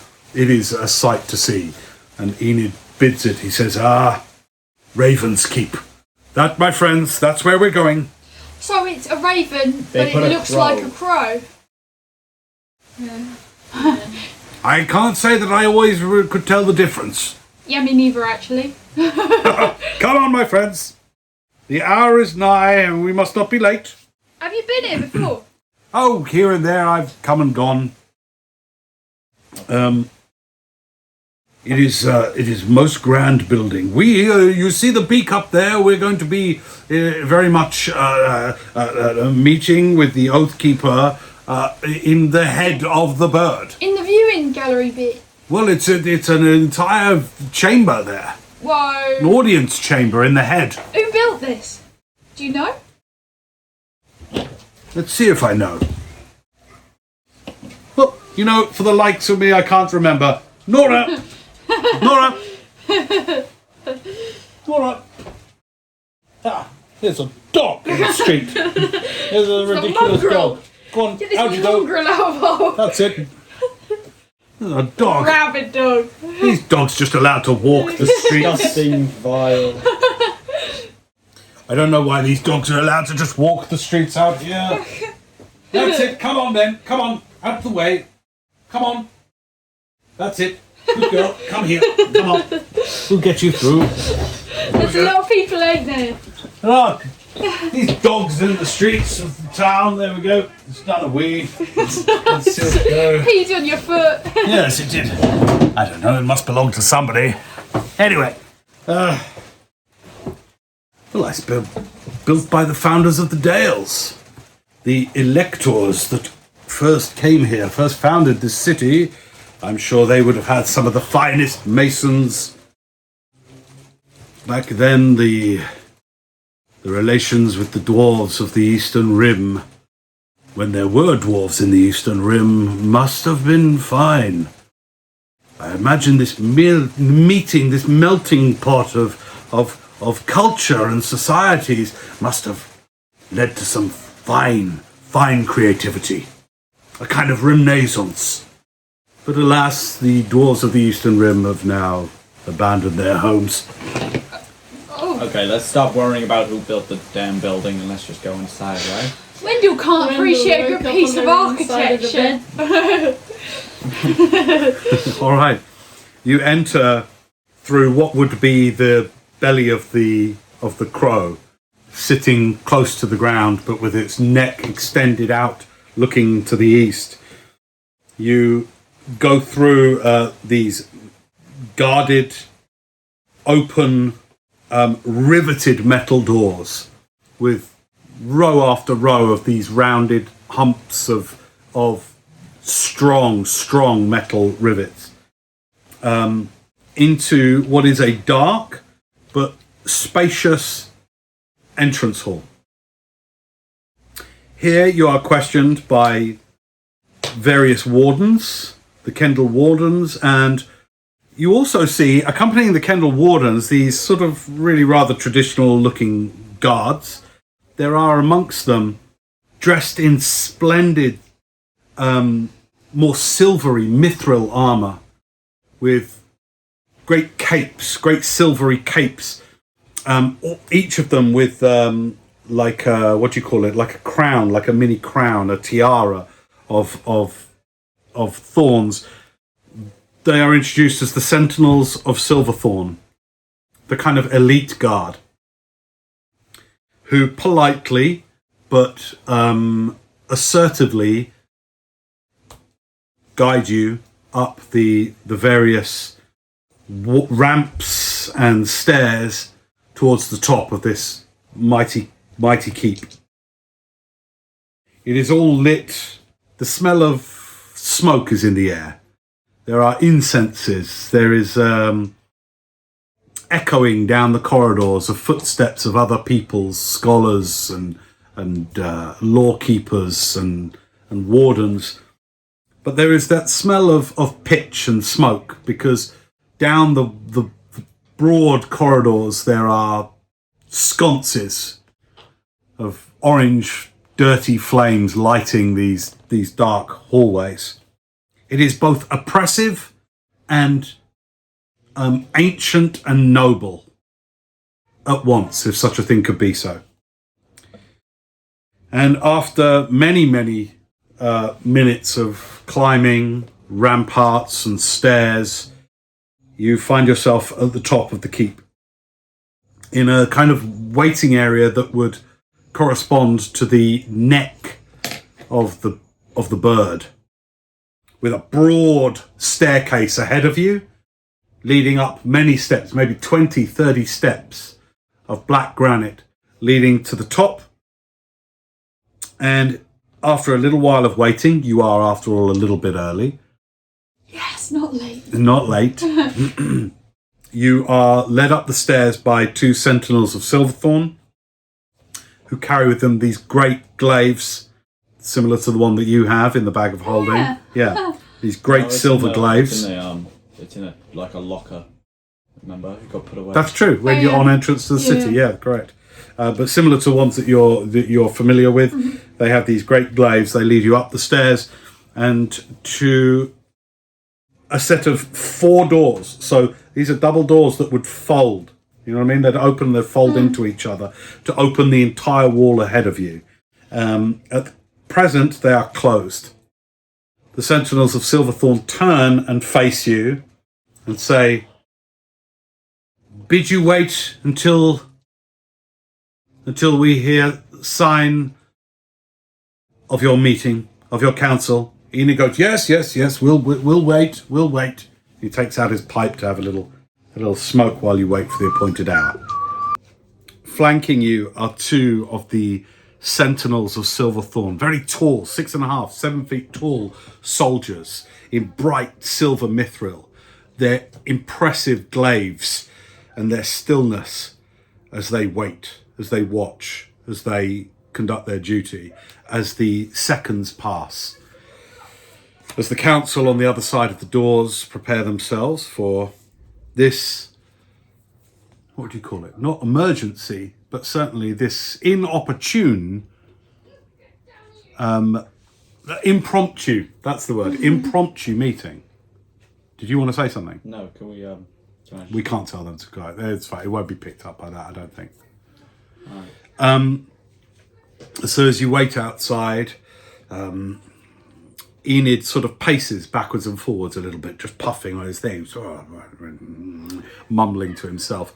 Wesley stands very still and simply looks like he is being very introspective in these moments. Is there anything you guys want to do in these moments as you wait? Any interactions or anything? I looked at this guy that we're going to talk to. We're going to talk to more than one guy. is Yeah, it? but like the main guy, I think. Okay. He seems mainly interested in knowledge, non-emotional, just Right. and fair. Do you- That's what I read in the books. And he's been here, guess what? He's been here over 100 years. So, I mean, I guess he must be doing Old something guy. right. If he's been here 100 years, he must be pretty good at his job. Nearly as old as me. You're lol. You're Okay. 47. 46 or maybe 7. Actually, it's 47 or maybe 48. Look at the guy's shiny armor. Like, that's so shiny. I've never seen it before. They just like the Scots Guard in London. They are They can't- unmoved. Hey, I'll go up to him. Your armor is so shiny and cool. Like, it really suits you. Where'd you get it from? We are issued it. What's it made from? Finest mithril. Mithril. Have I heard of mithril? Give me a history on nature check.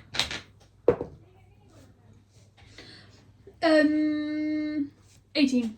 Yeah, it's 12. Yeah, you've heard of mithril. It's a very fine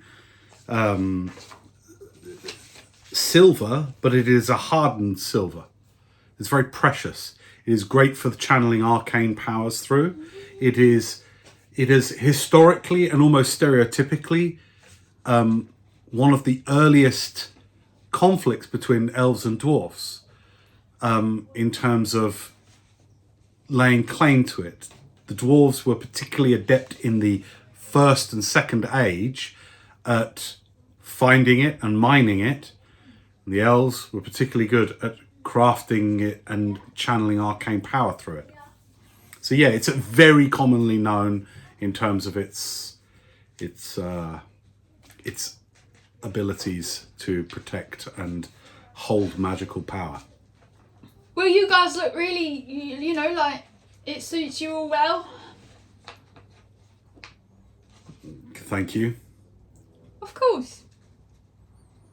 How long are we going to wait? And I don't know. Whenever they're ready, I guess. And at that, you hear a kind of a dong from outside in the distance, off in the city. Dong, that's the sure.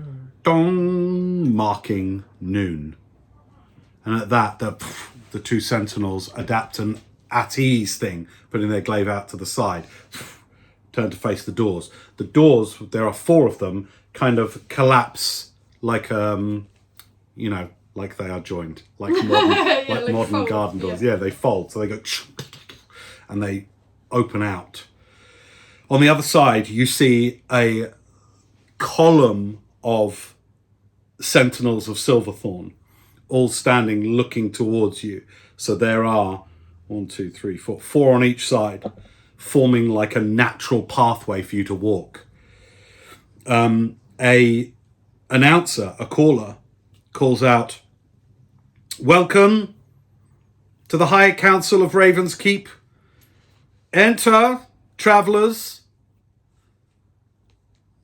You are in the court of Arnus Oathkeeper." Do you walk in as this is being as you're being Yeah. entered? Okay. What's the marching order? Just out of interest. I'll go first. I'll go second. Okay, I'll get third then. All right. Wesley takes up the rear with Enid at the very back. So you hear his staff as you go in. "You are in the presence and council of Arnus Oathkeeper, High Elector, Oanath Kendallkin, and Elephora Ohoran, electors of Kendall." As you walk into the room, you notice that, remembering, you are in a perfectly domed room, probably some 80, 100 feet in diameter. It has a vaulted ceiling with huge ancient black timbers like ebony wood, leading up like a rib cage to the dome of what would be from the outside the skull and the head of this of the corvid representing this part of the building.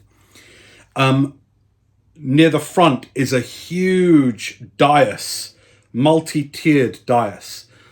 The two electors announced as Oaneth Kendallkin and Elephora Oharan stand on the first tier up, and on the highest tier is Arnath Oathkeeper. I'm going to describe them to you as you walk into this room slowly, but there is a sense of old, I wouldn't say ancient, but there is tradition in here. You get this sense. There is the smell of frankincense in the room. There is the smell of old wood in the room. This is an old and massive council chamber built to be a perfect sort of acoustic environment as well for discussion. There is echo in the room as you walk and you hear Enid's staff rap against the tiled, black and white tiled floor. There is an echo, but there is also a certain acoustic intimacy in here as well as you walk in. The rest of the room is open floor. There are no chairs been laid out for you. This council called at last minute. It has the sense of something that has been maybe squeezed in between sessions. Nevertheless, as you enter the room, to the left on the first tier, you notice a human female, perhaps in her 50s. She has tan skin and deep brown, golden eyes. Eyes with a wisdom behind them older than her years. That sort of echoes like dull gold as she looks at you sincerely and piercingly as you enter the room.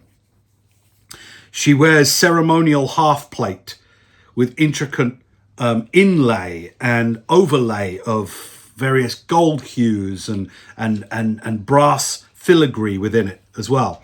Within the half plate breastplate, you notice an emblem, the one that you saw in the illustration of Arnas Oathkeeper, the emblem of the electors. This one laid in as a gold inlay atop the mithril half plate.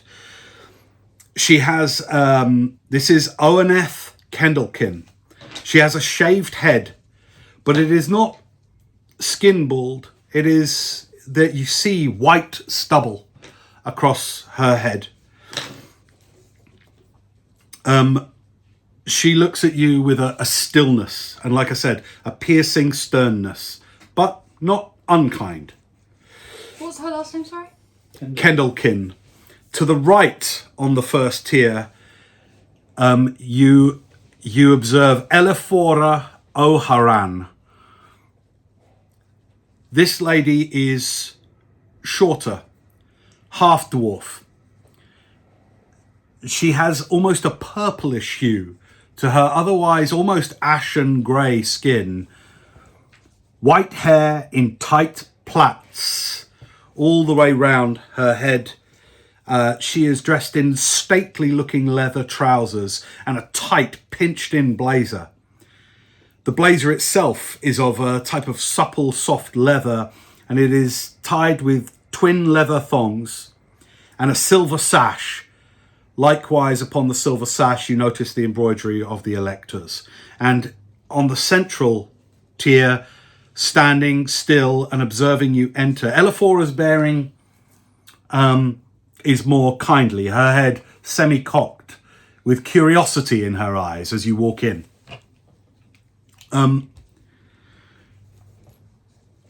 Maybe you even notice a half smile, if you could even call it that, the shadow of a smile upon her face as she observes you entering. In the central tier, Arnus Oathkeeper, and as per your illustration, here stands a very tall high elf of incredibly noble bearing. Snow white hair tied in thick dreadlocks all around their head. Atop that, a delicate crown of silver thorns. A huge white scar divides the right side of their face. And where the scar would cross the eye, you see instead a silvery orb, where otherwise you would expect to see an eyeball. Heavy brocade yellow robes with complex geometric silver stitching. You see as the longer you stare at the shimmering yellow robes, the more they almost sort of, you feel almost a hypnotic attraction about the robes themselves, such that you find yourself sort of blinking away the almost mesmerizing quality of them. Did you see those geometric patterns start to move and shift within the robes? You could have sworn you did, but either way, it is beautiful and intricate. And the large silver sash, woven many times around their waist, reveals the emblem of the electors of Kendall. As you file in, you come to stop some 20 feet from the dais. Looking up, the High Elector Arnus Oathkeeper is probably positioned some 10 feet up from you, with the other electors some 5 feet up on their first tier of the dais. The dais comes forward like the prow of a ship towards you. And so you stop at such a point that looking up at the electors would not be uncomfortable for you. The room is silent for just a moment, and when you come to stop before these three guardians of the city, keepers of the city, the sentinels of Silverthorn peel out to the corners of the round room. At various intervals around the room, there are these perfectly white marble columns, and each sentinel goes and stands in front of one of those columns, such that there are a total of 8 of these sentinels around the room. Other than that, it is quiet. As I said, the vaulted high ceiling, the entire room is this black and white mixture, creating an almost mosaic, weird kind of optical illusion for your eyes in here. But from the center, that I forgot to say, from the center of that domed vaulted ceiling that meets up in ribs, hanging from it is this perfect crystal white, elaborate chandelier, enormous and beautiful and scintillating above your heads and slightly behind you, such as where you now stand. You now stand, if you were in the bird's head, just behind its eyes. Several inches, if it were a real bird, maybe a few centimeters behind its eyes. And as you observe the electors, you also see that behind them, there is open archways leading out to a huge veranda that again comes into a point like the prow of a ship to represent the beak of the corvid upon which this architecture has been based. And you see this enormous, at least as long again as the room, is this massive open balcony, outwards, and you can see that from beyond. And as such, even though it is still and quiet in here, there is some fresh air breezing in. There is a slight cool breeze that braces your skin from time to time, and you hear now and then the cawing of crows that at greater observation you see are kind of roosted around the edges of the balcony. And you hear now and then one of them as the air comes in. Otherwise, the sounds of the city seem too distant to penetrate up here. You hear instead the sound of air from outside. You are in the council and assembly of Ravenskeep. I'm just going to put in some background music for us.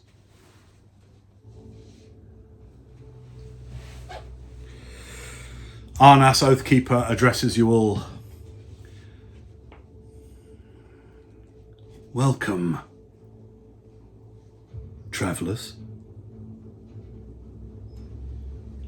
Which one of you is Rowan of the Feywild? That would be me. Greetings. Greetings to you. ONS says, you must... Oh, hang on. Accent American. You must be Wendell. Yup, that's me. I'll just bow down. Which would make you Scarlet. Yes, that's me. Elifora on the other side says... I have to get this name right.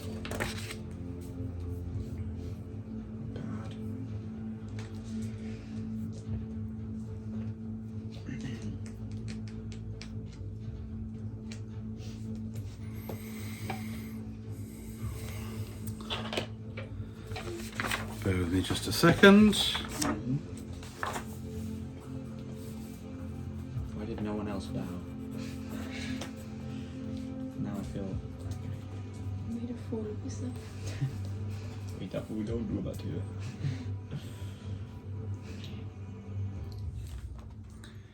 Tanvares Fo Alap Enid. It is good to see you, Silver Wanderer from the west. At that, Enid takes off his hat, smooths back his long silvery white hair, and bows. Mistress Elector Oharan, I am at your service, and I am a servant of the electors in this matter. And Arna says, and you, Wesley Davlin from the south, at your service, High Elector. Well, that is the introductions out of the way. Since this is something of an impromptu meeting, perhaps somebody could explain to us why we have assembled here. Well, so basically, we was walking up to here, we was trying to get here, and we stopped for the night, we was just sleeping, and some people attacked us in the forest, and there was this red wizard guy, and he like burned our caravans down, and you know, he was trying to get us because we carry this thing that's like a dragon mask or something. At that, all three of them exchange glances. Dragon mask? Yeah, like this black, weird, creepy looking mask. And they're trying to like get it from us, but we scared them off. But they're not dead, so like we think. And also we got here and then they like scryed on us, and we scryed on them, but they scryed on us again.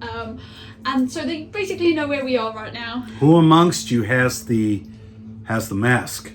I am in ownership of the Black Dragon Mask, and we believe that these red wizard individuals are trying to get it back, and they've been using magic to try and find us.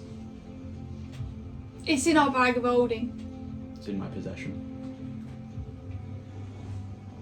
Bringeth forth. And at that, Oweneth, the white stubble-headed human female, makes a gesture to the ground just in front of you, and from out of the black and white tiled floor, a pedestal raises up from out of the floor. Place the mask such that we all might see what this fuss is about. Yeah, I take it out of the bag. And I put it on the center. Just as I told you, High Elector, just as I told you. Thank you, Enid. Why do you bring this here, to our city? Well, we couldn't have destroyed it, and we just had it. We didn't know what it was, and then they tried to kill us for it. So we think it's probably important. They said something about Tiamat and summoning the Queen of Dragons, and that doesn't sound very good. So we thought we'd just bring it here. You guys seem like you know a lot of things, so maybe you would be able to tell us what we should do with it. Who amongst you is wisest? You hear at this, Enid sort of goes, Yeah, Enid. I have not travelled with these people for long. Scarlet, I don't. She has no wisdom. No fluster. who amongst you here is most Yeah, me. proficient in arcane arts? That's Scarlet. Well, that would be me. Why do you bring this mask into our city? We just- had it and we didn't know what it was, so we just happened to have it on us, and then we got attacked. So we didn't intend to bring a bad weapon to the city. We just thought it was just a helmet. So What do you know of its power? we know you can breathe underwater with it. It's one of a kind. We know it's one of 5 sacred artifacts, and we know that it's like a puzzle piece, and if you get all 5, something bad happens with Tiamat, the Queen of Dragons, I think.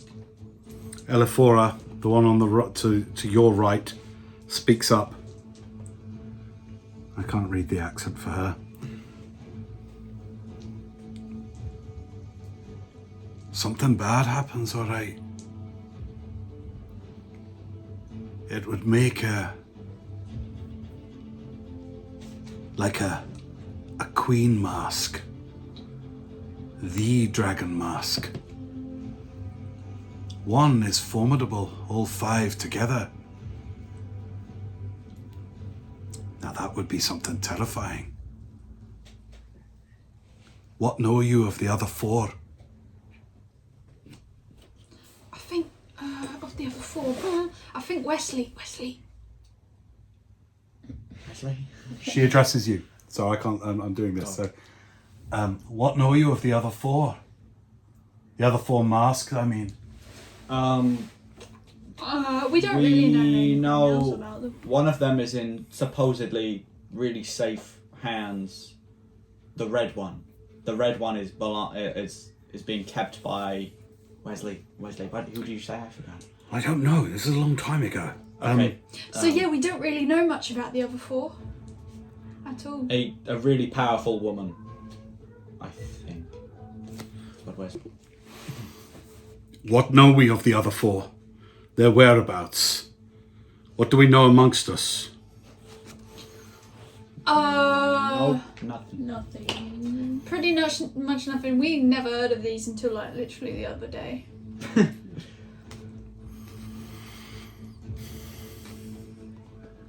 Maybe you guys know where the others are?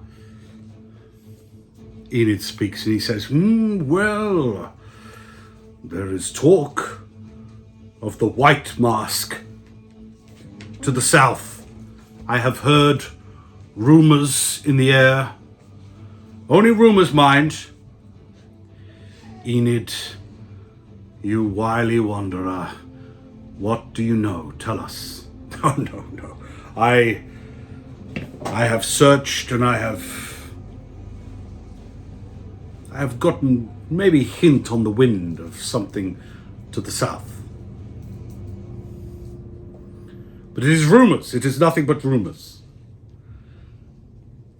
Well, it doesn't take much for a rumor to turn into real word. Word getting around, word getting into the wrong hands. Yes, well, that is such thing with rumor. It does spread. The red, well, come on, Wesley, speak up. Well, I only know through my mother. Where is your mother? My mother is to the south as well, as far as I know. I don't know. I've been away from home for a while now. But I thought it had gone to the gnomes, to the north. That's what I heard. More rumor, you see. More rumor. And what we need is facts. What does the Council of Kendall know of these masks? What do they know that they would not tell us? Watch yourself, Enid. Remember where you are. Of course. I am simply looking to spur the conversation as one might stir sugar into tea. That is all.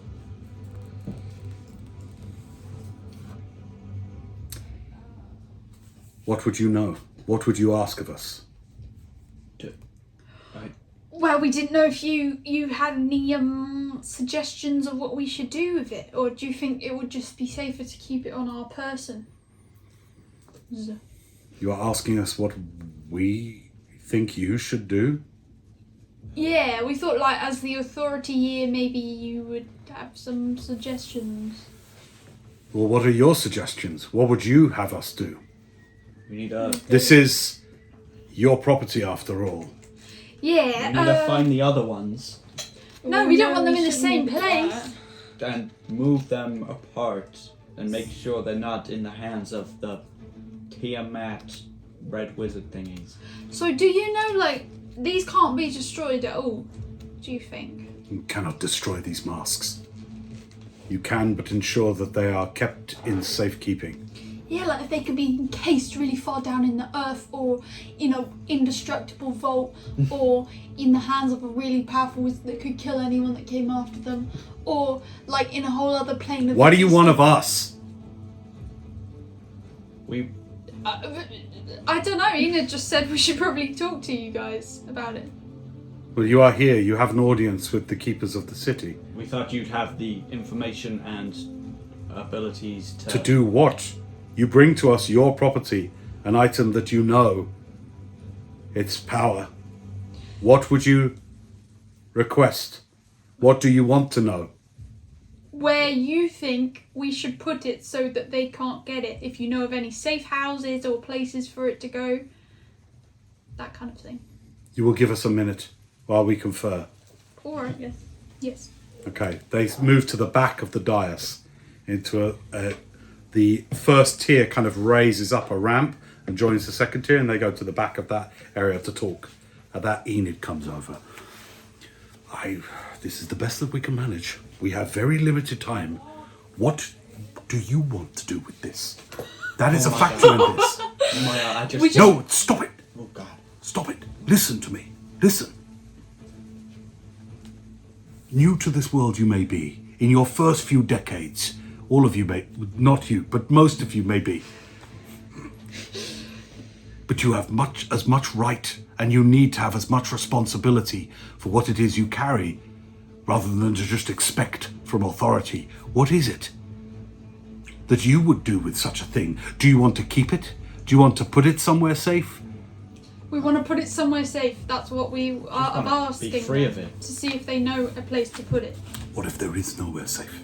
Well, Well, then maybe a person that would hold it. Not us. Very well. We aren't ready Very for well. this. You are reckless, you say? No, I said we aren't ready for this. And it seems like the world isn't ready for it either. All too often, my fine friend, I find that quests find you when you are least ready for them. Right. I don't know what to make of that. That's what I think. What about,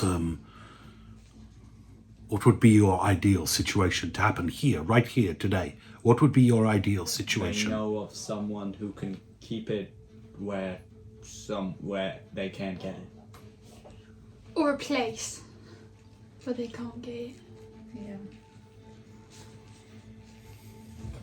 Very well.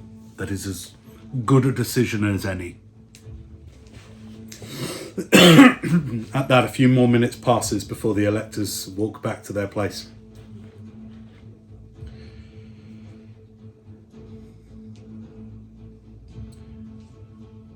We would take custody of this mask, but we do not do so willingly. We do not do so happily, as you might say. What is your will? Well, do you want... Because that would put this whole place in danger, I think, if it would be in a city or a town. I don't know if a city or a town is the best place for it to be. Such an item as you have, it may be that there aren't best hands for it. Do you understand our meaning? There may not be a best home for it. Yeah. Sometimes such things are best kept on the move. Hard to find, hard to track down. What do we know of our friends in the north? Xanadar. I have had little communication with them for many, many years, High Elector. Who should we reach out to? Yeah, if we found how the others are keeping their masks, then maybe they have a good plan of how to keep them, and we could do the same with this one. But if there are two in one place, if it were to go north, aye, that would increase the risk. And there's one in the south. We could take it to Horizon. And to where? The seat of Odorin? Would you travel with such an item, were it tasked you? We have been. As long as it's for the safety of the realm, and as long as we know that we're keeping others safe by having it with us, then we will journey with it. Right, guys? Yes. I think. Please take seats. This council will be going on longer than we had initially understood. We did service by our friend Enid here, but take seats, and with a glance out of the floor, these pedestals come up for you to sit down upon. It may be that we need friends, that we need aid. We cannot leave the city. If you would ask us of it, we would take the mask into our custody. If it were your wish, we would take it here today. I think honestly what you said before was wise, of keeping it on the move, or at least out of a place where it would attract people to harm innocent people in this town, city. What about you, wise wanderer? What counsel do you offer? This is very strange times. I would call for friends, High Elector. Call for aid. Call to the north. Call to where you have influence and see who answers that call. Call now, call here. See with your arcane force who answers that call. See who comes to Kendall's aid, to our friend's aid here. See who will come. For if a journey is to be made, then Perhaps we need allies, companions. Very well. Oweneth, put out the call. With that, Oweneth walks to the back of the thing and starts to chant. And starts to trace strange geometric patterns in the air where her finger moves, a trail of golden light follows. Right, we're going to do something fun here. Yippee! You guys, I have a list here of names. Oh. 20 of them. Okay. Some names appear more than once in this list, Like the reaping in Hunger Games. but some of them only appear once. Now, Scarlet, for you, there is going to be an enormous number of Easter eggs that will go over your head, but I know that Rowan and Wendell will fill you in outside of game time. Okay. Let's see how this goes.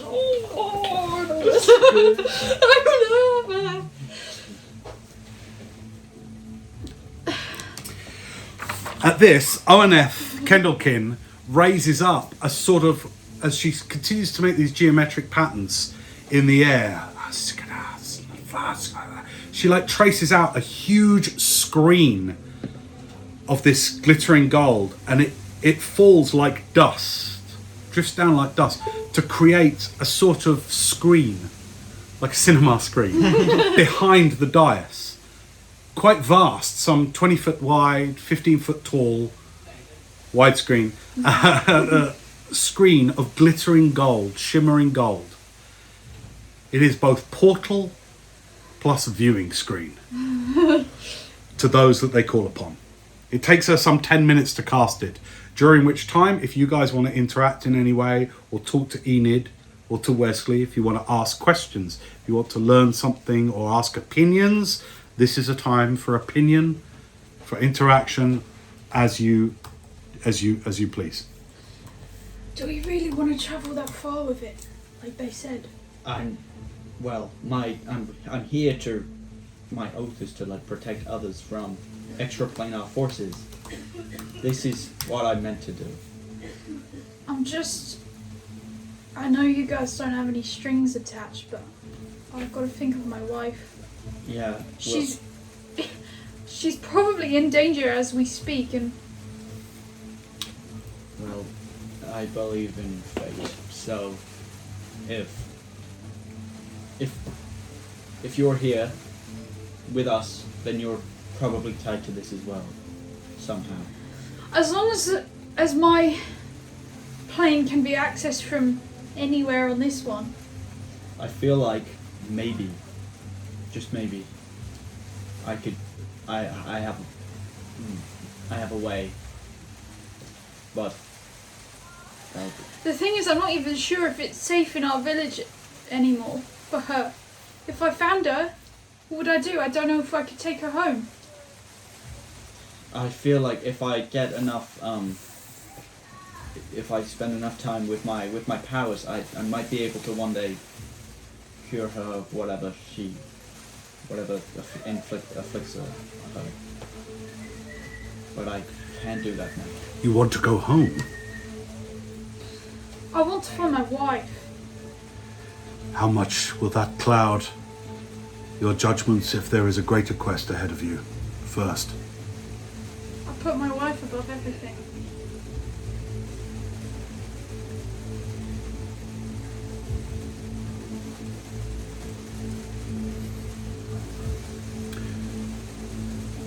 I wonder what would happen if the Feywild turned out to be a good place for this mask to reside. Then wouldn't you just go to the Feywild?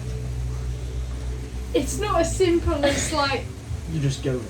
that might be a We good don't point. know these people though. What do you think, Scarlet? You are the most learned amongst us. I'm not entirely sure that's true, but There are groves there that are so... if there's any, what are people like? Is there anyone in charge of the Fey, like where you're from? Yeah, I mean, we have the courts. There's a lot of courts there, actually. Yeah. Is there anyone who could just keep it without being like, you know, swayed by these evil, you know, I wasn't what's his name? swayed by it. No, I'm not saying that. I'm saying like if a wizard were to stumble into the Fey realm or however it happens, and then they were like, we should probably take that. Would they just? I don't know those I people. think, honestly, like, it might be a good place because it doesn't work how it does here. Like, you could get lost easily if you are from a different plane. And there's groves all around that are hidden and secret, just like the one we went to before.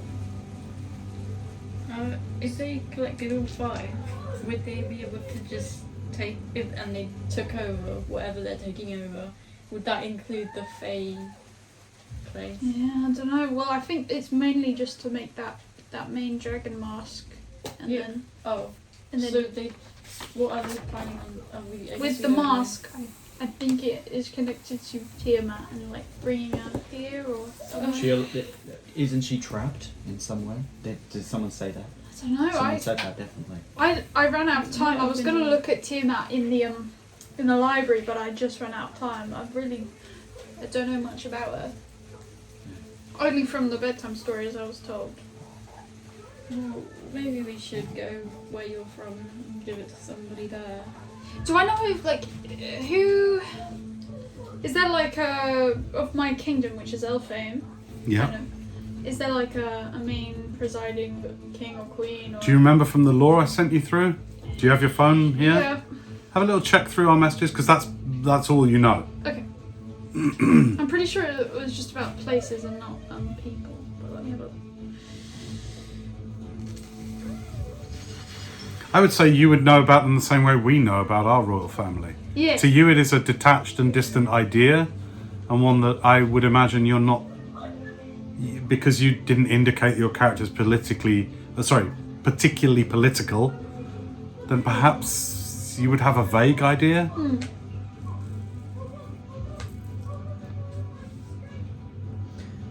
Okay. Well, it's gonna take a while. I don't know where it is, but As you've been discussing and talking to each other, this screen now has taken full form, and it is simply this huge multi-dodecahedron shaped screen of golden light shimmering before you.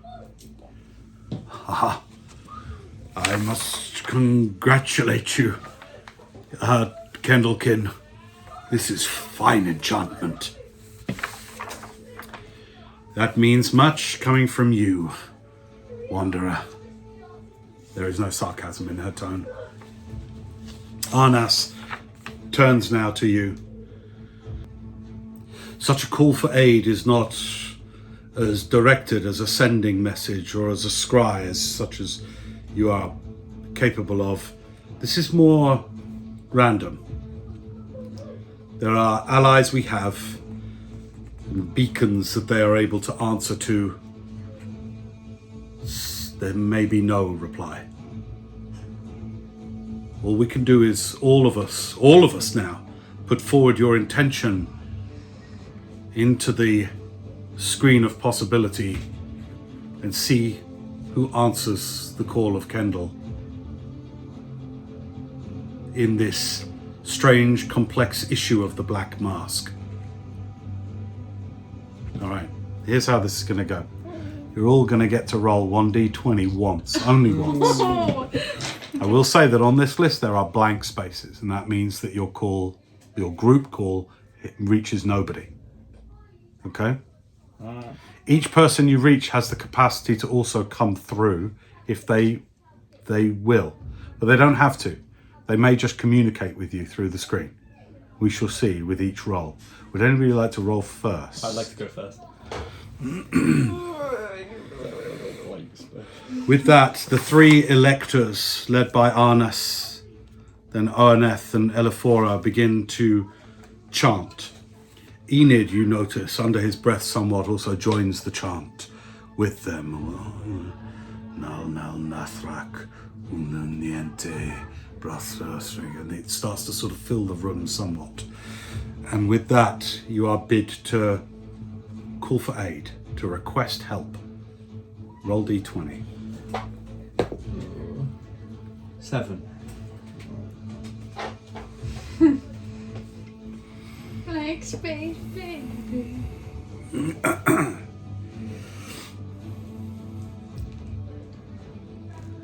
You all, in your own way, in a way that feels right for each of you, strangers to this city, these realms, and this problem that has come to you, maybe come to you early, but as your new friend Enid says, perhaps quests never come to people when they're ready. The chanting filling the room, everyone's intention through the screen. A leg comes through the golden barrier. It is a lean, long leg, tightly clothed in leather. Long, elaborate boots upon it, and following that comes a swaggering, tall figure, cloaked with a fancy hat on. They come through. Around their belt there is a long rapier. They have, you notice immediately, although their face is obscured by the hats, the rim of the hat, there are these copper-coloured ringlets that hang down. Long copper-coloured ringlets, sharp features, almost elven, but distinct amongst themselves. And the figure steps forward. Electors, takes off the hat and cuts a huge sweeping bow, puts the hat back on their head, just goes, "I answer the summons of Kendall," and steps off to the left, looking at all three of you. Behind the eyes, there is a otherworldly wisdom. There is something else behind the eyes of this creature, as with its fancy sort of pirate-like boots and big foppish hat and cape, it goes and stands to the right, near Elaphora Oharon, and says, "Elector, are you waiting and calling for more aid in this matter?" We are, Vexillanthus. We certainly are. And the chanting begins, and it is joined by this fabulous, foppish character with their long coils of coppery-coloured hair.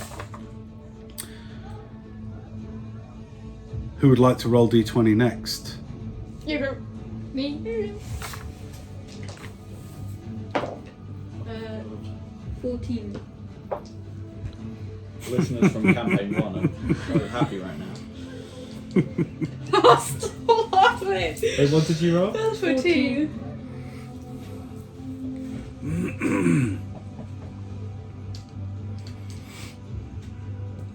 At that, the screen shimmers and it starts to take form, almost like rivulets of water running down a window pane, but instead of answering the call of gravity, these rivulets work inwards and start to sort of intertwine the gold, and they start to take form, shimmering gold, colourless, monochrome, but you see a figure sat upon a stout, oblique throne, as it were, sat proudly. This throne's arms are as if the throne were made of a single piece of stone. And sat upon it you see a stout figure, bare-chested. Huge Mohican takes form, and a tightly plaited beard. Remember, there are no colours. You are seeing this thing in monochrome, but it takes greater and greater clarity until you hear a voice come through. Killian Garnison answers the call. Thank God he's still on there. What's this all about then? Ah, Master Garnison, it is Arnas, Oathkeeper of Kendall. Never heard of you, boy. Never heard of you. That as it may be, we thank you for answering the call of Kendall. We await perhaps more aid. Right, that's all right. I'm here. Don't be too long though, right? I got stuff to do. Of course. The chair. Final roll. Don't roll Good. 5.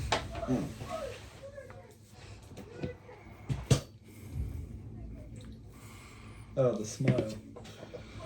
This name is only on this list once. Oh, no.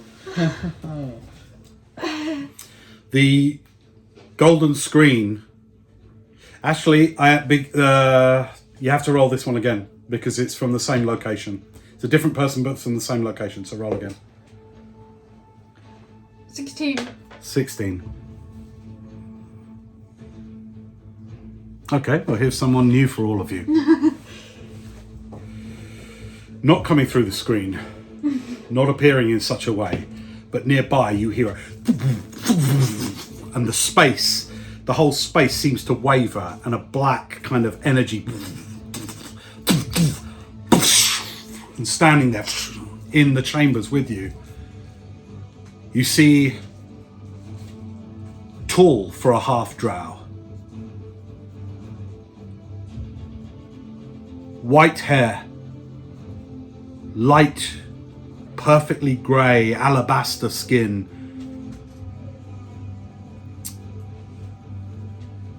a perhaps female form. If you were to take a wizard's robe and wrap it instead around a lithe body, and that such a robe were made of tight silk, such is the effect of the robes that this figure wears, such that the left arm is completely free of any fabric, and so too is the right leg, as this strange outfit seems to cling to the skin. Black and silver ornate runes within it. At this, Arnas and Oaneth both gasp. Archmage, you come. And Elifora Oharan says, Archmage, Ales Odelphi. Eles, E-L-E-S-S.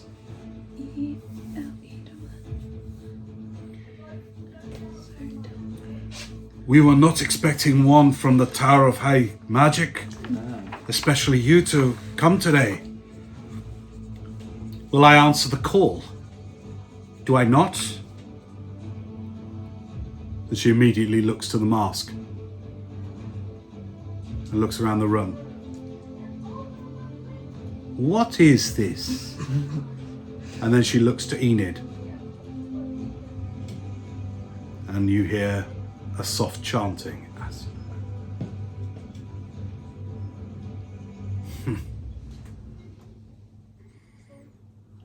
Will I answer the call of Kendall? Do I not, as we are allied for centuries now? This is the full council of Kendall.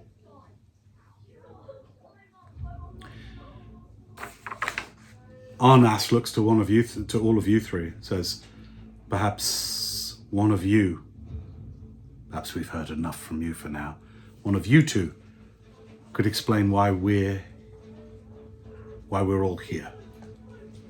Scarlet, do you want to go for this one? So we found a black dragon mask in a cave underground, and we came to Kendall in trying to get just some supplies, and then we got attacked by a red wizard and someone else, but the other person I don't think is alive anymore. But the red elf really wanted it to take to this guy called Master Vetica, and they want to get all 5 masks to make a big bee dragon mask. So, in hopes of something with the, I think Tiamat. Enid's just behind you and he goes, "You're doing great. You are doing great, my girl. Keep going." And the Red Wizard was called Taras, and he was, sending out people to come in. They wanted to scry on the mask, I think, or us. With the They hunt for it. The half drow female, Aless, interrupts you. They hunt for it. I don't know why you brought it here. Fools. Oh. didn't know what it was. I bid your permission to dispel anything that may be in this area, but will not be necessary, Archmage. We shall see. We shall see. So, one of the masks. Vexilantha speaks up. Well, we have one of those in the north. Well, that's 2 accounted for. The black is here. Vexilanthus? Do not act as if you do not know me, Enid. Well, just maintaining etiquette, my friend. You have one in Xanada. I presume the gnomes there still have it well protected? Of course. Though I bring news. I bring news to you in the south and in the east that we have been assailed. They know we have it. And whilst they are a long way from breaking our defenses, they will not hold forever. There is a quickening in the air. Something is roused. They want them. They want the rest of them. What news does this council have of the other 3?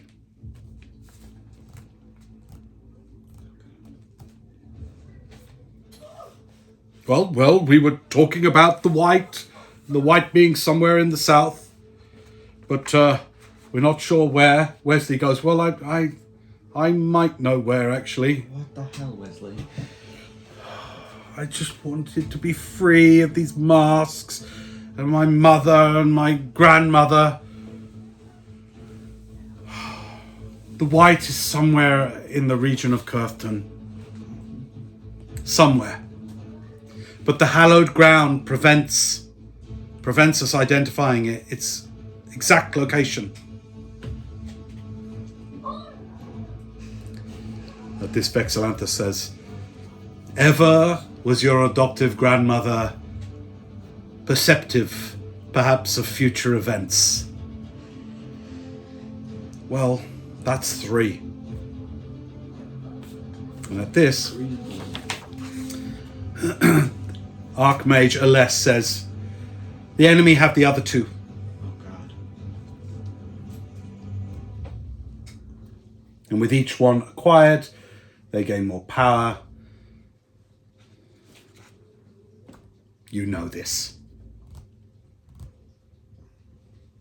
So what are we all sitting around here awkwardly for? Trying to decide what we do with this one? Yep. Give it to me. I'll take it.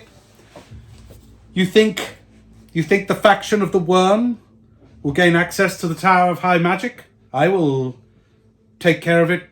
Take it for myself right now. It will be safe. Can I do an insight check? Yes, of course you can. That's 18. Yeah, she wants it. I think we should evaluate some more choices before we jump to conclusions. Hello? Oh, And who are you? I'm Wendell. I'm one of the 3 that found it. So while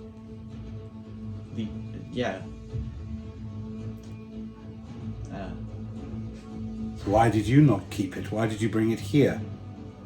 because I don't want it for myself. And Somebody wants something. Who wants it?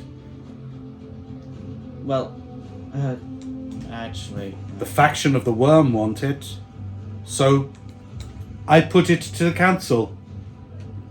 I will take care of it. anyone else got any ideas? At this behind you, Enid goes, confounded. Ah, mage. Did you notice that as well, Enid? Absolutely, I did, my friend. Well, what better offers does this council propose?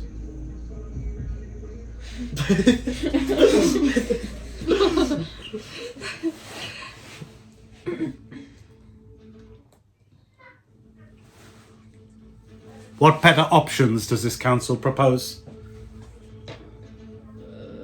We said about taking it to the Fey. Is it The called Feywild. Okay. This yeah, Aless yeah. looks straight at you. Oh, you're a funny one, aren't you? I'm not sure in what sense you mean. Maybe. You would not take it for yourself, Dragonblood? No, thank you.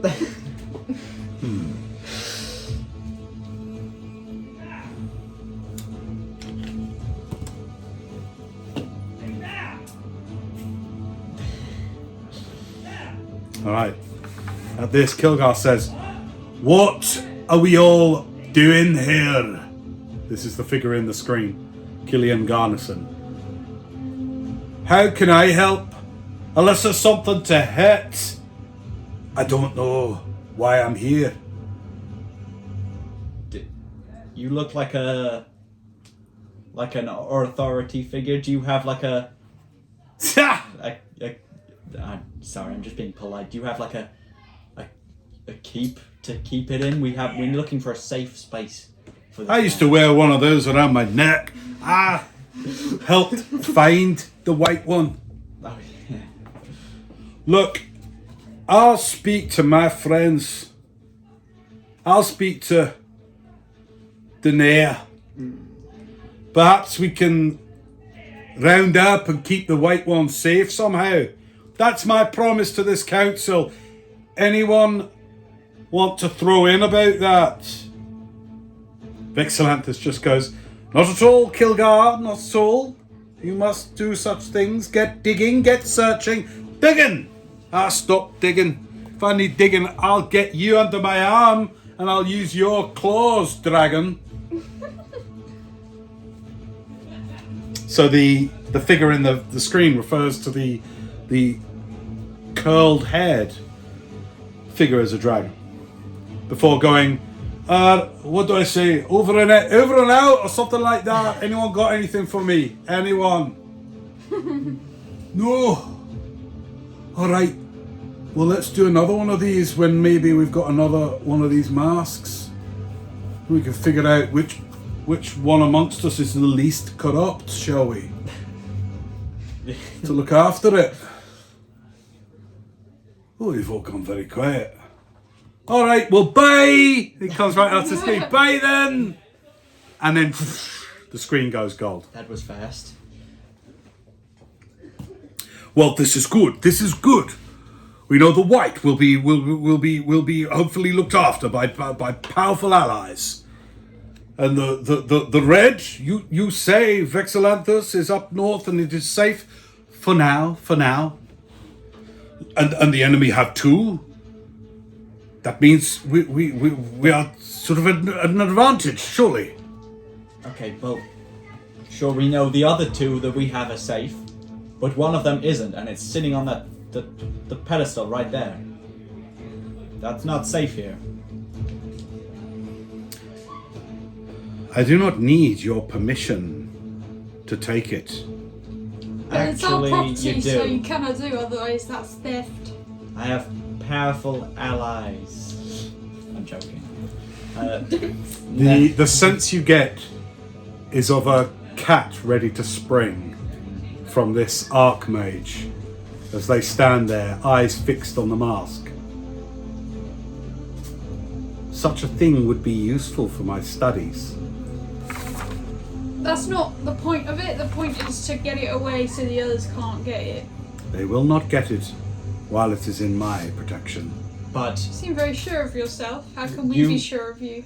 yeah. Not too sure that you've earned our trust thus far. Your trust I do not need to earn. I am the Archmage of the Tower of High Magic. That's just a title.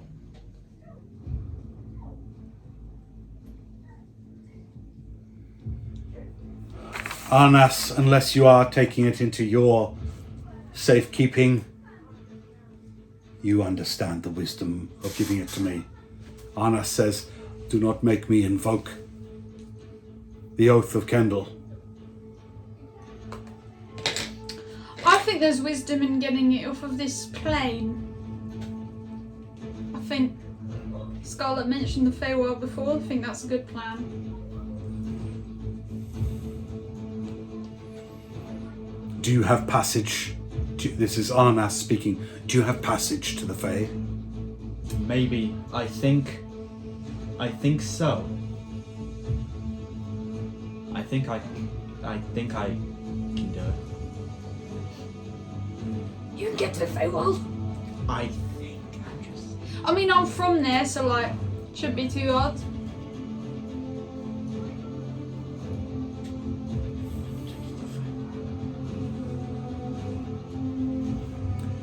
If you wish to entrust this mask to these fools, it is on your head, High Elector. You have done nothing but drool over this powerful magic. And at that, they apparate from the room. Good riddance. Well, it is just us then.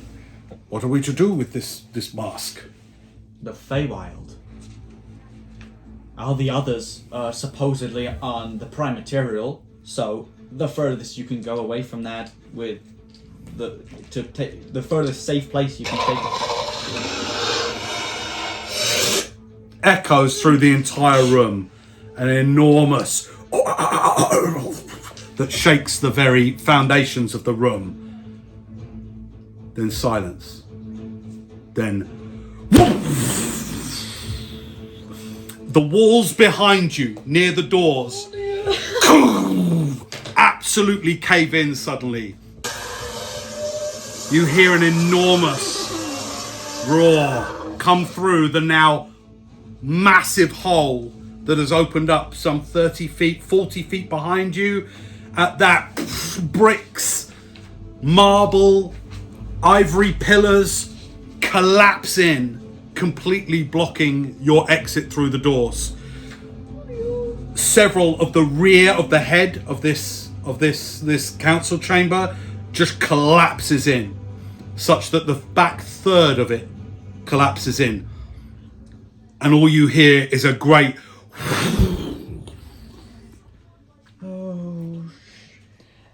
What is this? Oh my god! Enid goes, quickly, make for the front, my friends. Quickly, move. There is dust everywhere. There is masonry falling from the ceiling. Some of the crystals from the chandelier fall in at this. Again, you hear... I think they found us! I said this wasn't a safe location. And you want to keep the mask here! Someone grab the mask! Who's grabbing the mask? I You grab the leap forward. mask. Okay, you grab the mask. At that, you hear... At the noise happening, you all see the figure with the ringlets, the tall, 6.5 foot tall, the tall 6.5 foot tall figure suddenly elongate and transform into a long formed copper dragon. That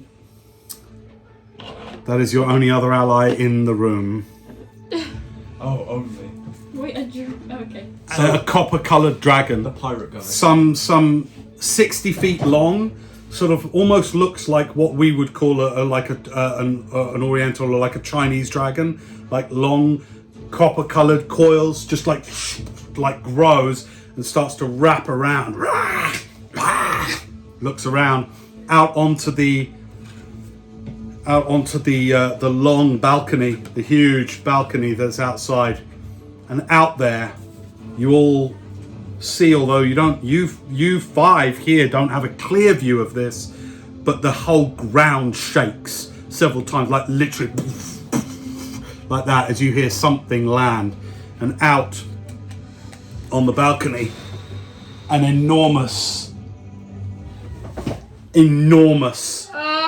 ancient black dragon. Its whole nose and jaw area melted through hundreds of years of acidic burn.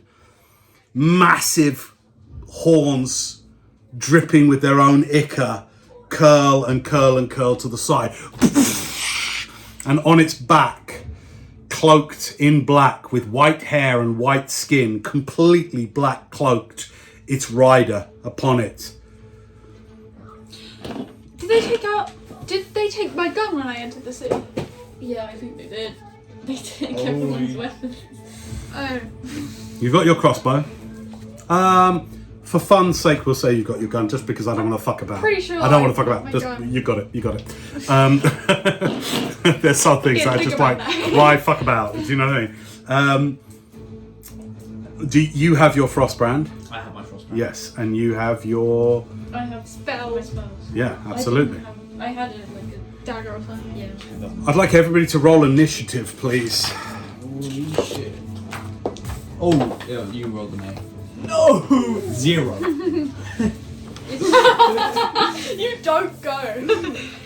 11. Wait a minute, I'll ask. I'll hang on a second. Right. I'm too broke grabbing the mask.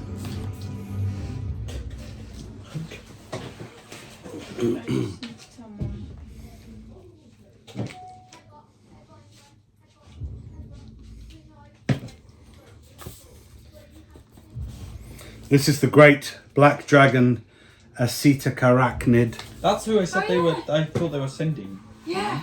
Well, they obviously- Ridden by Vetica, Oh, the prime lieutenant of the faction of the Worm. Great. They rolled a 12. I rolled a Dragon rolled a 13. I rolled. What did you roll? Yeah, a 12. 12. What's your dexterity modifier? Oh, is that with your dexterity modifier? No. Add your dexterity modifier. Oh, there's a little Well, plus I in. added the initiative. Yeah. Cool. Yeah. There, you're good. You're grand. All right. I too got a 12. Oh my god.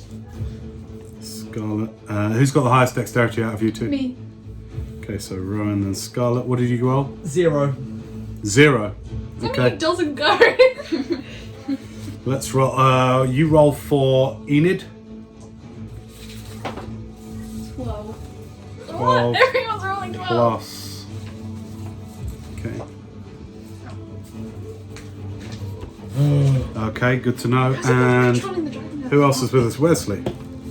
Rolls a natural 1 Oh, man. for a Before for a 4. So it goes Wesley, Wendell, Enid is top of the round. Oh, and I've got to roll for the electors. Each roll for an elector in order, please.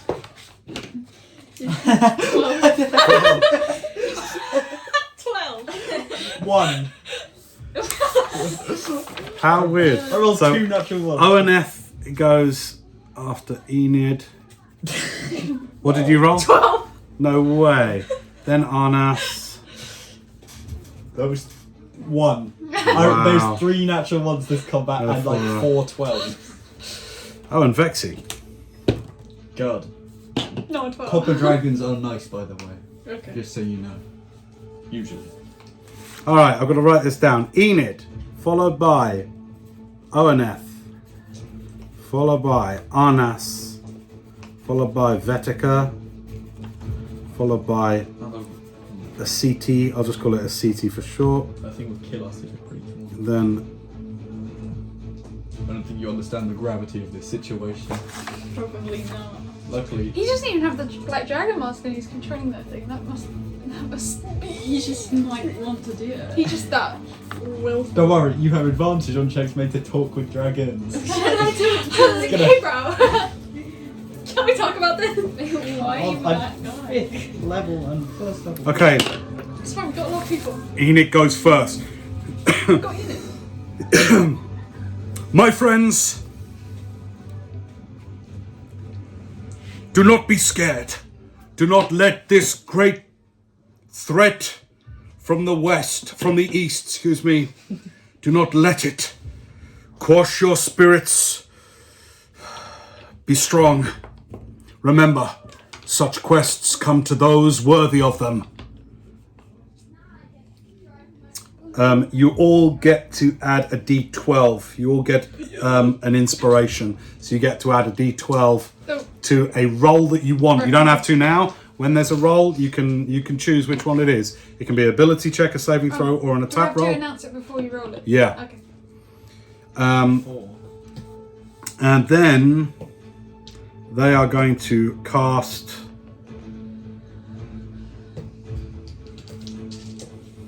that'll do for now. That's Enid's go. From outside you hear, Bring forth the mask. and it's literally this massive black dragon with a maw the size of this room. Bring it forth. Like this, and it just echoes through. There's a stench of sulfur and acrid acid burns your nostrils just at their very word. It is our Arnath.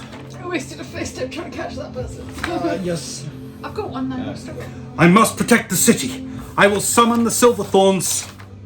Oh, that, by the way, several of the Silverthorns got completely destroyed. There's 4 of them, and I'll put their things on at the end. I will return. I'll be as speedy as possible. We must make the city safe. Where are you going? They apparate out of it. They have to, man. They have to. Arnas remains. And is going to ready a spell. He's there. Wait, who just left? The shaven-headed, Oh. tan Yeah. human. So, there you go. All right. It is now Vetika's go. Get ready. Vetika looks like that, clothed in black, white hair, white skin. Oh, we did. There's no fight here.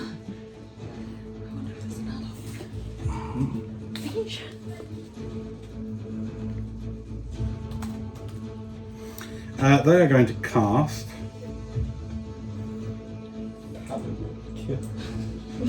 No, don't even say that in my presence. I hate that.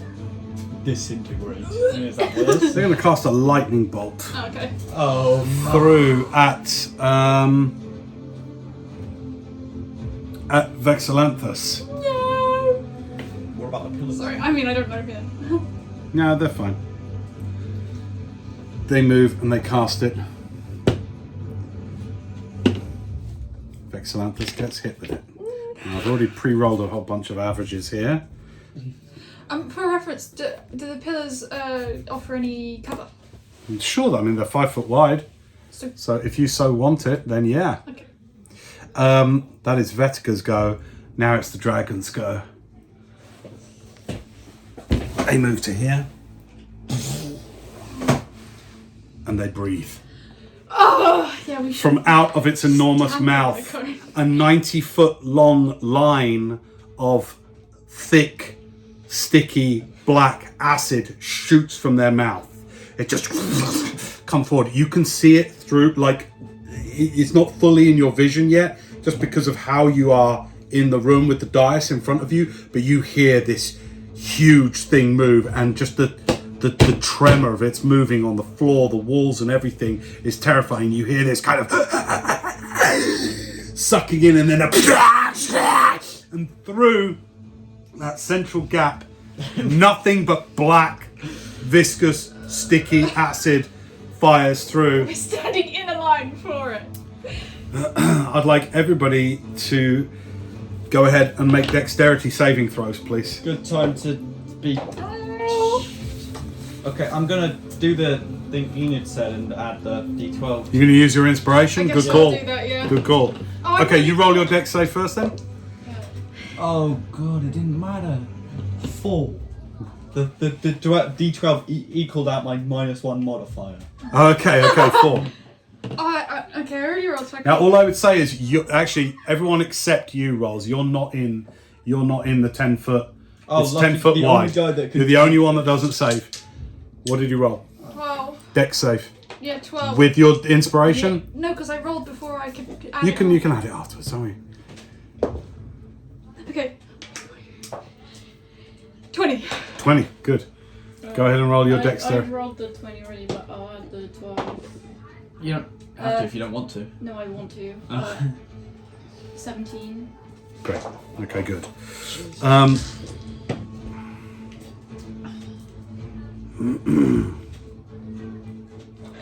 17 total. Yeah. Okay, great. Wait, it is. I can get it.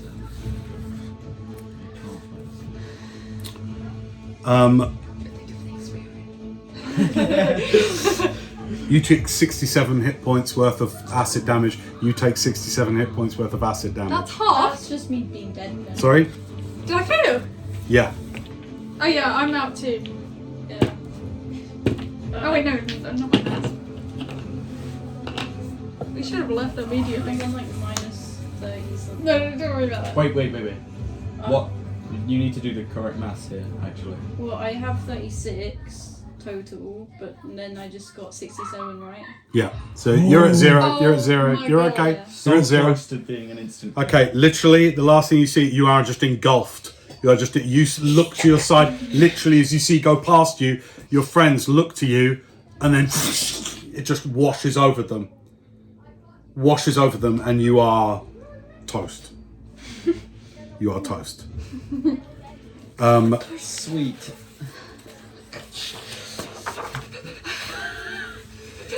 Should have been me. Rowan, it's your go. Please make a death God, save. it's always been death saving. Okay. Okay, that's a fail. Okay. Scarlet, it's your go. Please roll a death save. 1.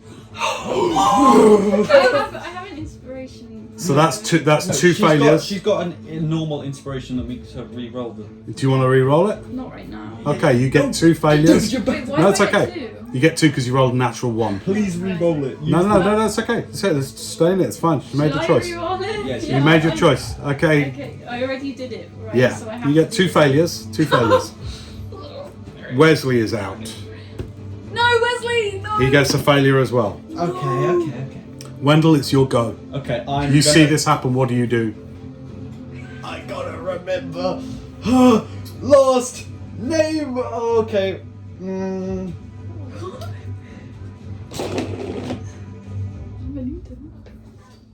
I'm gonna take out the candle of invocation, Yes. light it, and cast gate. And I'm gonna go sod it, Amanita. We're bringing my wife to a dragon fight! No, we're going to your wife. Sod it. Okay. You cast off to your left here. You get the count. Oh, you haven't got a lighting. And you are going to use its entire power to cast gate. The candle just apparates and forms this shimmering thing. Now you can't say gate to a person. You have to say it to a place. No. Gate is gate. You name a place or creature. Is that right? Yeah. Okay. You create in your go, you use your action to create this wavering portal here in the council room that is very suddenly being destroyed. Through it, you see, well, will you describe your wife? Yeah, okay, so she's kind of short, very short, and just a sudden, pale, black shoulder-length hair, pointy elf ears, a big sigil in the middle of her forehead, and just plain green robes with leaf designs. You see her in a shallow cave around a campfire. There are several other figures with her. who look of similar species and origin. And they're sitting around and looks like they're just talking, and then suddenly she looks over her shoulder and she's looking at you through this shimmering portal. That's the end of... Do you have a bonus action or any movement you want to do? How long does that stay open for? I can keep it open for up to... it's fine. It's fine, I can keep it open. Okay, I need to... Get my life killed, I'm gonna... So, action. Okay, that's my action. Bonus action. Holy shit, I need to get everyone through the portal because everyone except me is dead. Okay, interaction, could I She's literally a pick healer. someone up with an interaction? I'll allow you to pick Scarlet up. She's right next to you. Okay. No, excuse me, she's not. You can grab Rowan. Okay, I'm gonna pick up Rowan. Okay, it'd be more like a grabbing because she's big, you know, and solid. So you like grab what's sort of left of her, yeah. And I'm gonna just use my movement to go through. Can I use my movement instead of actually going? Can I just like chuck her with my? No, but you can move through with Okay. her. Push her through the portal. Go up to it and push her through. I create the portal. I'll allow you to do that. Yeah, you do that. Okay, you grab that the like dead and still fizzing and hissing Rowan, like, and you drag her through. At this, you see what's her name again? Amanita Sonnet. Like stand up and just go. Ah! She just screams and goes, "What the hell?" You just drag her through. That's the end of your go. It's now. I choose where the portal is, by the way. Can we say that it's right next to you here? Yeah. Just for safety's Yeah, sake. sure. Because for the movement's sake, because you're dragging somebody. All right, that's the end of your go. Elaphora, I mean, not that you know what's going on. She uses her action to cast defensive magic. We are top of the round. It's Enid's go. He bends down to you and goes, "Oh no, my dear. Oh no. You're not going anywhere yet."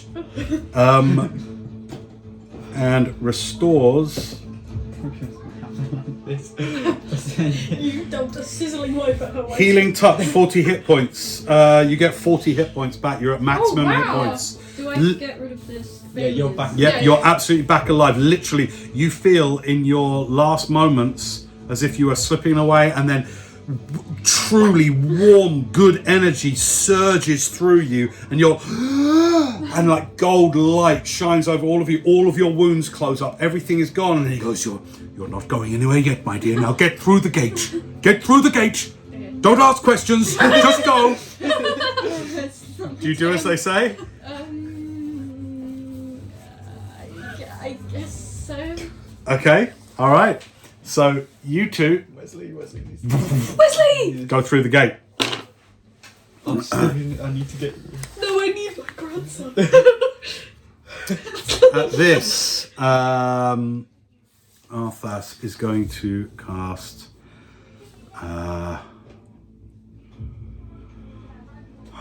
this banishment. Banishment, yeah. Doesn't work Oh yeah, no. on the dragon. I get a plus. This is an ancient black. I get a +9 on that for a 24. It has no effect. Puny. Vedica dismounts and starts strutting forward, just walks forward 5, 10, 15, 20, 25, 30. Literally just starts walking forward. "I'm coming. I want the mask and I intend to leave with it." You three are all hearing this now. Well, you're still not through the gate yet. I'm not hearing it. But it's open. You can hear what's happening out. through it. "Back, Dark One. The faction of the Worm has no place here."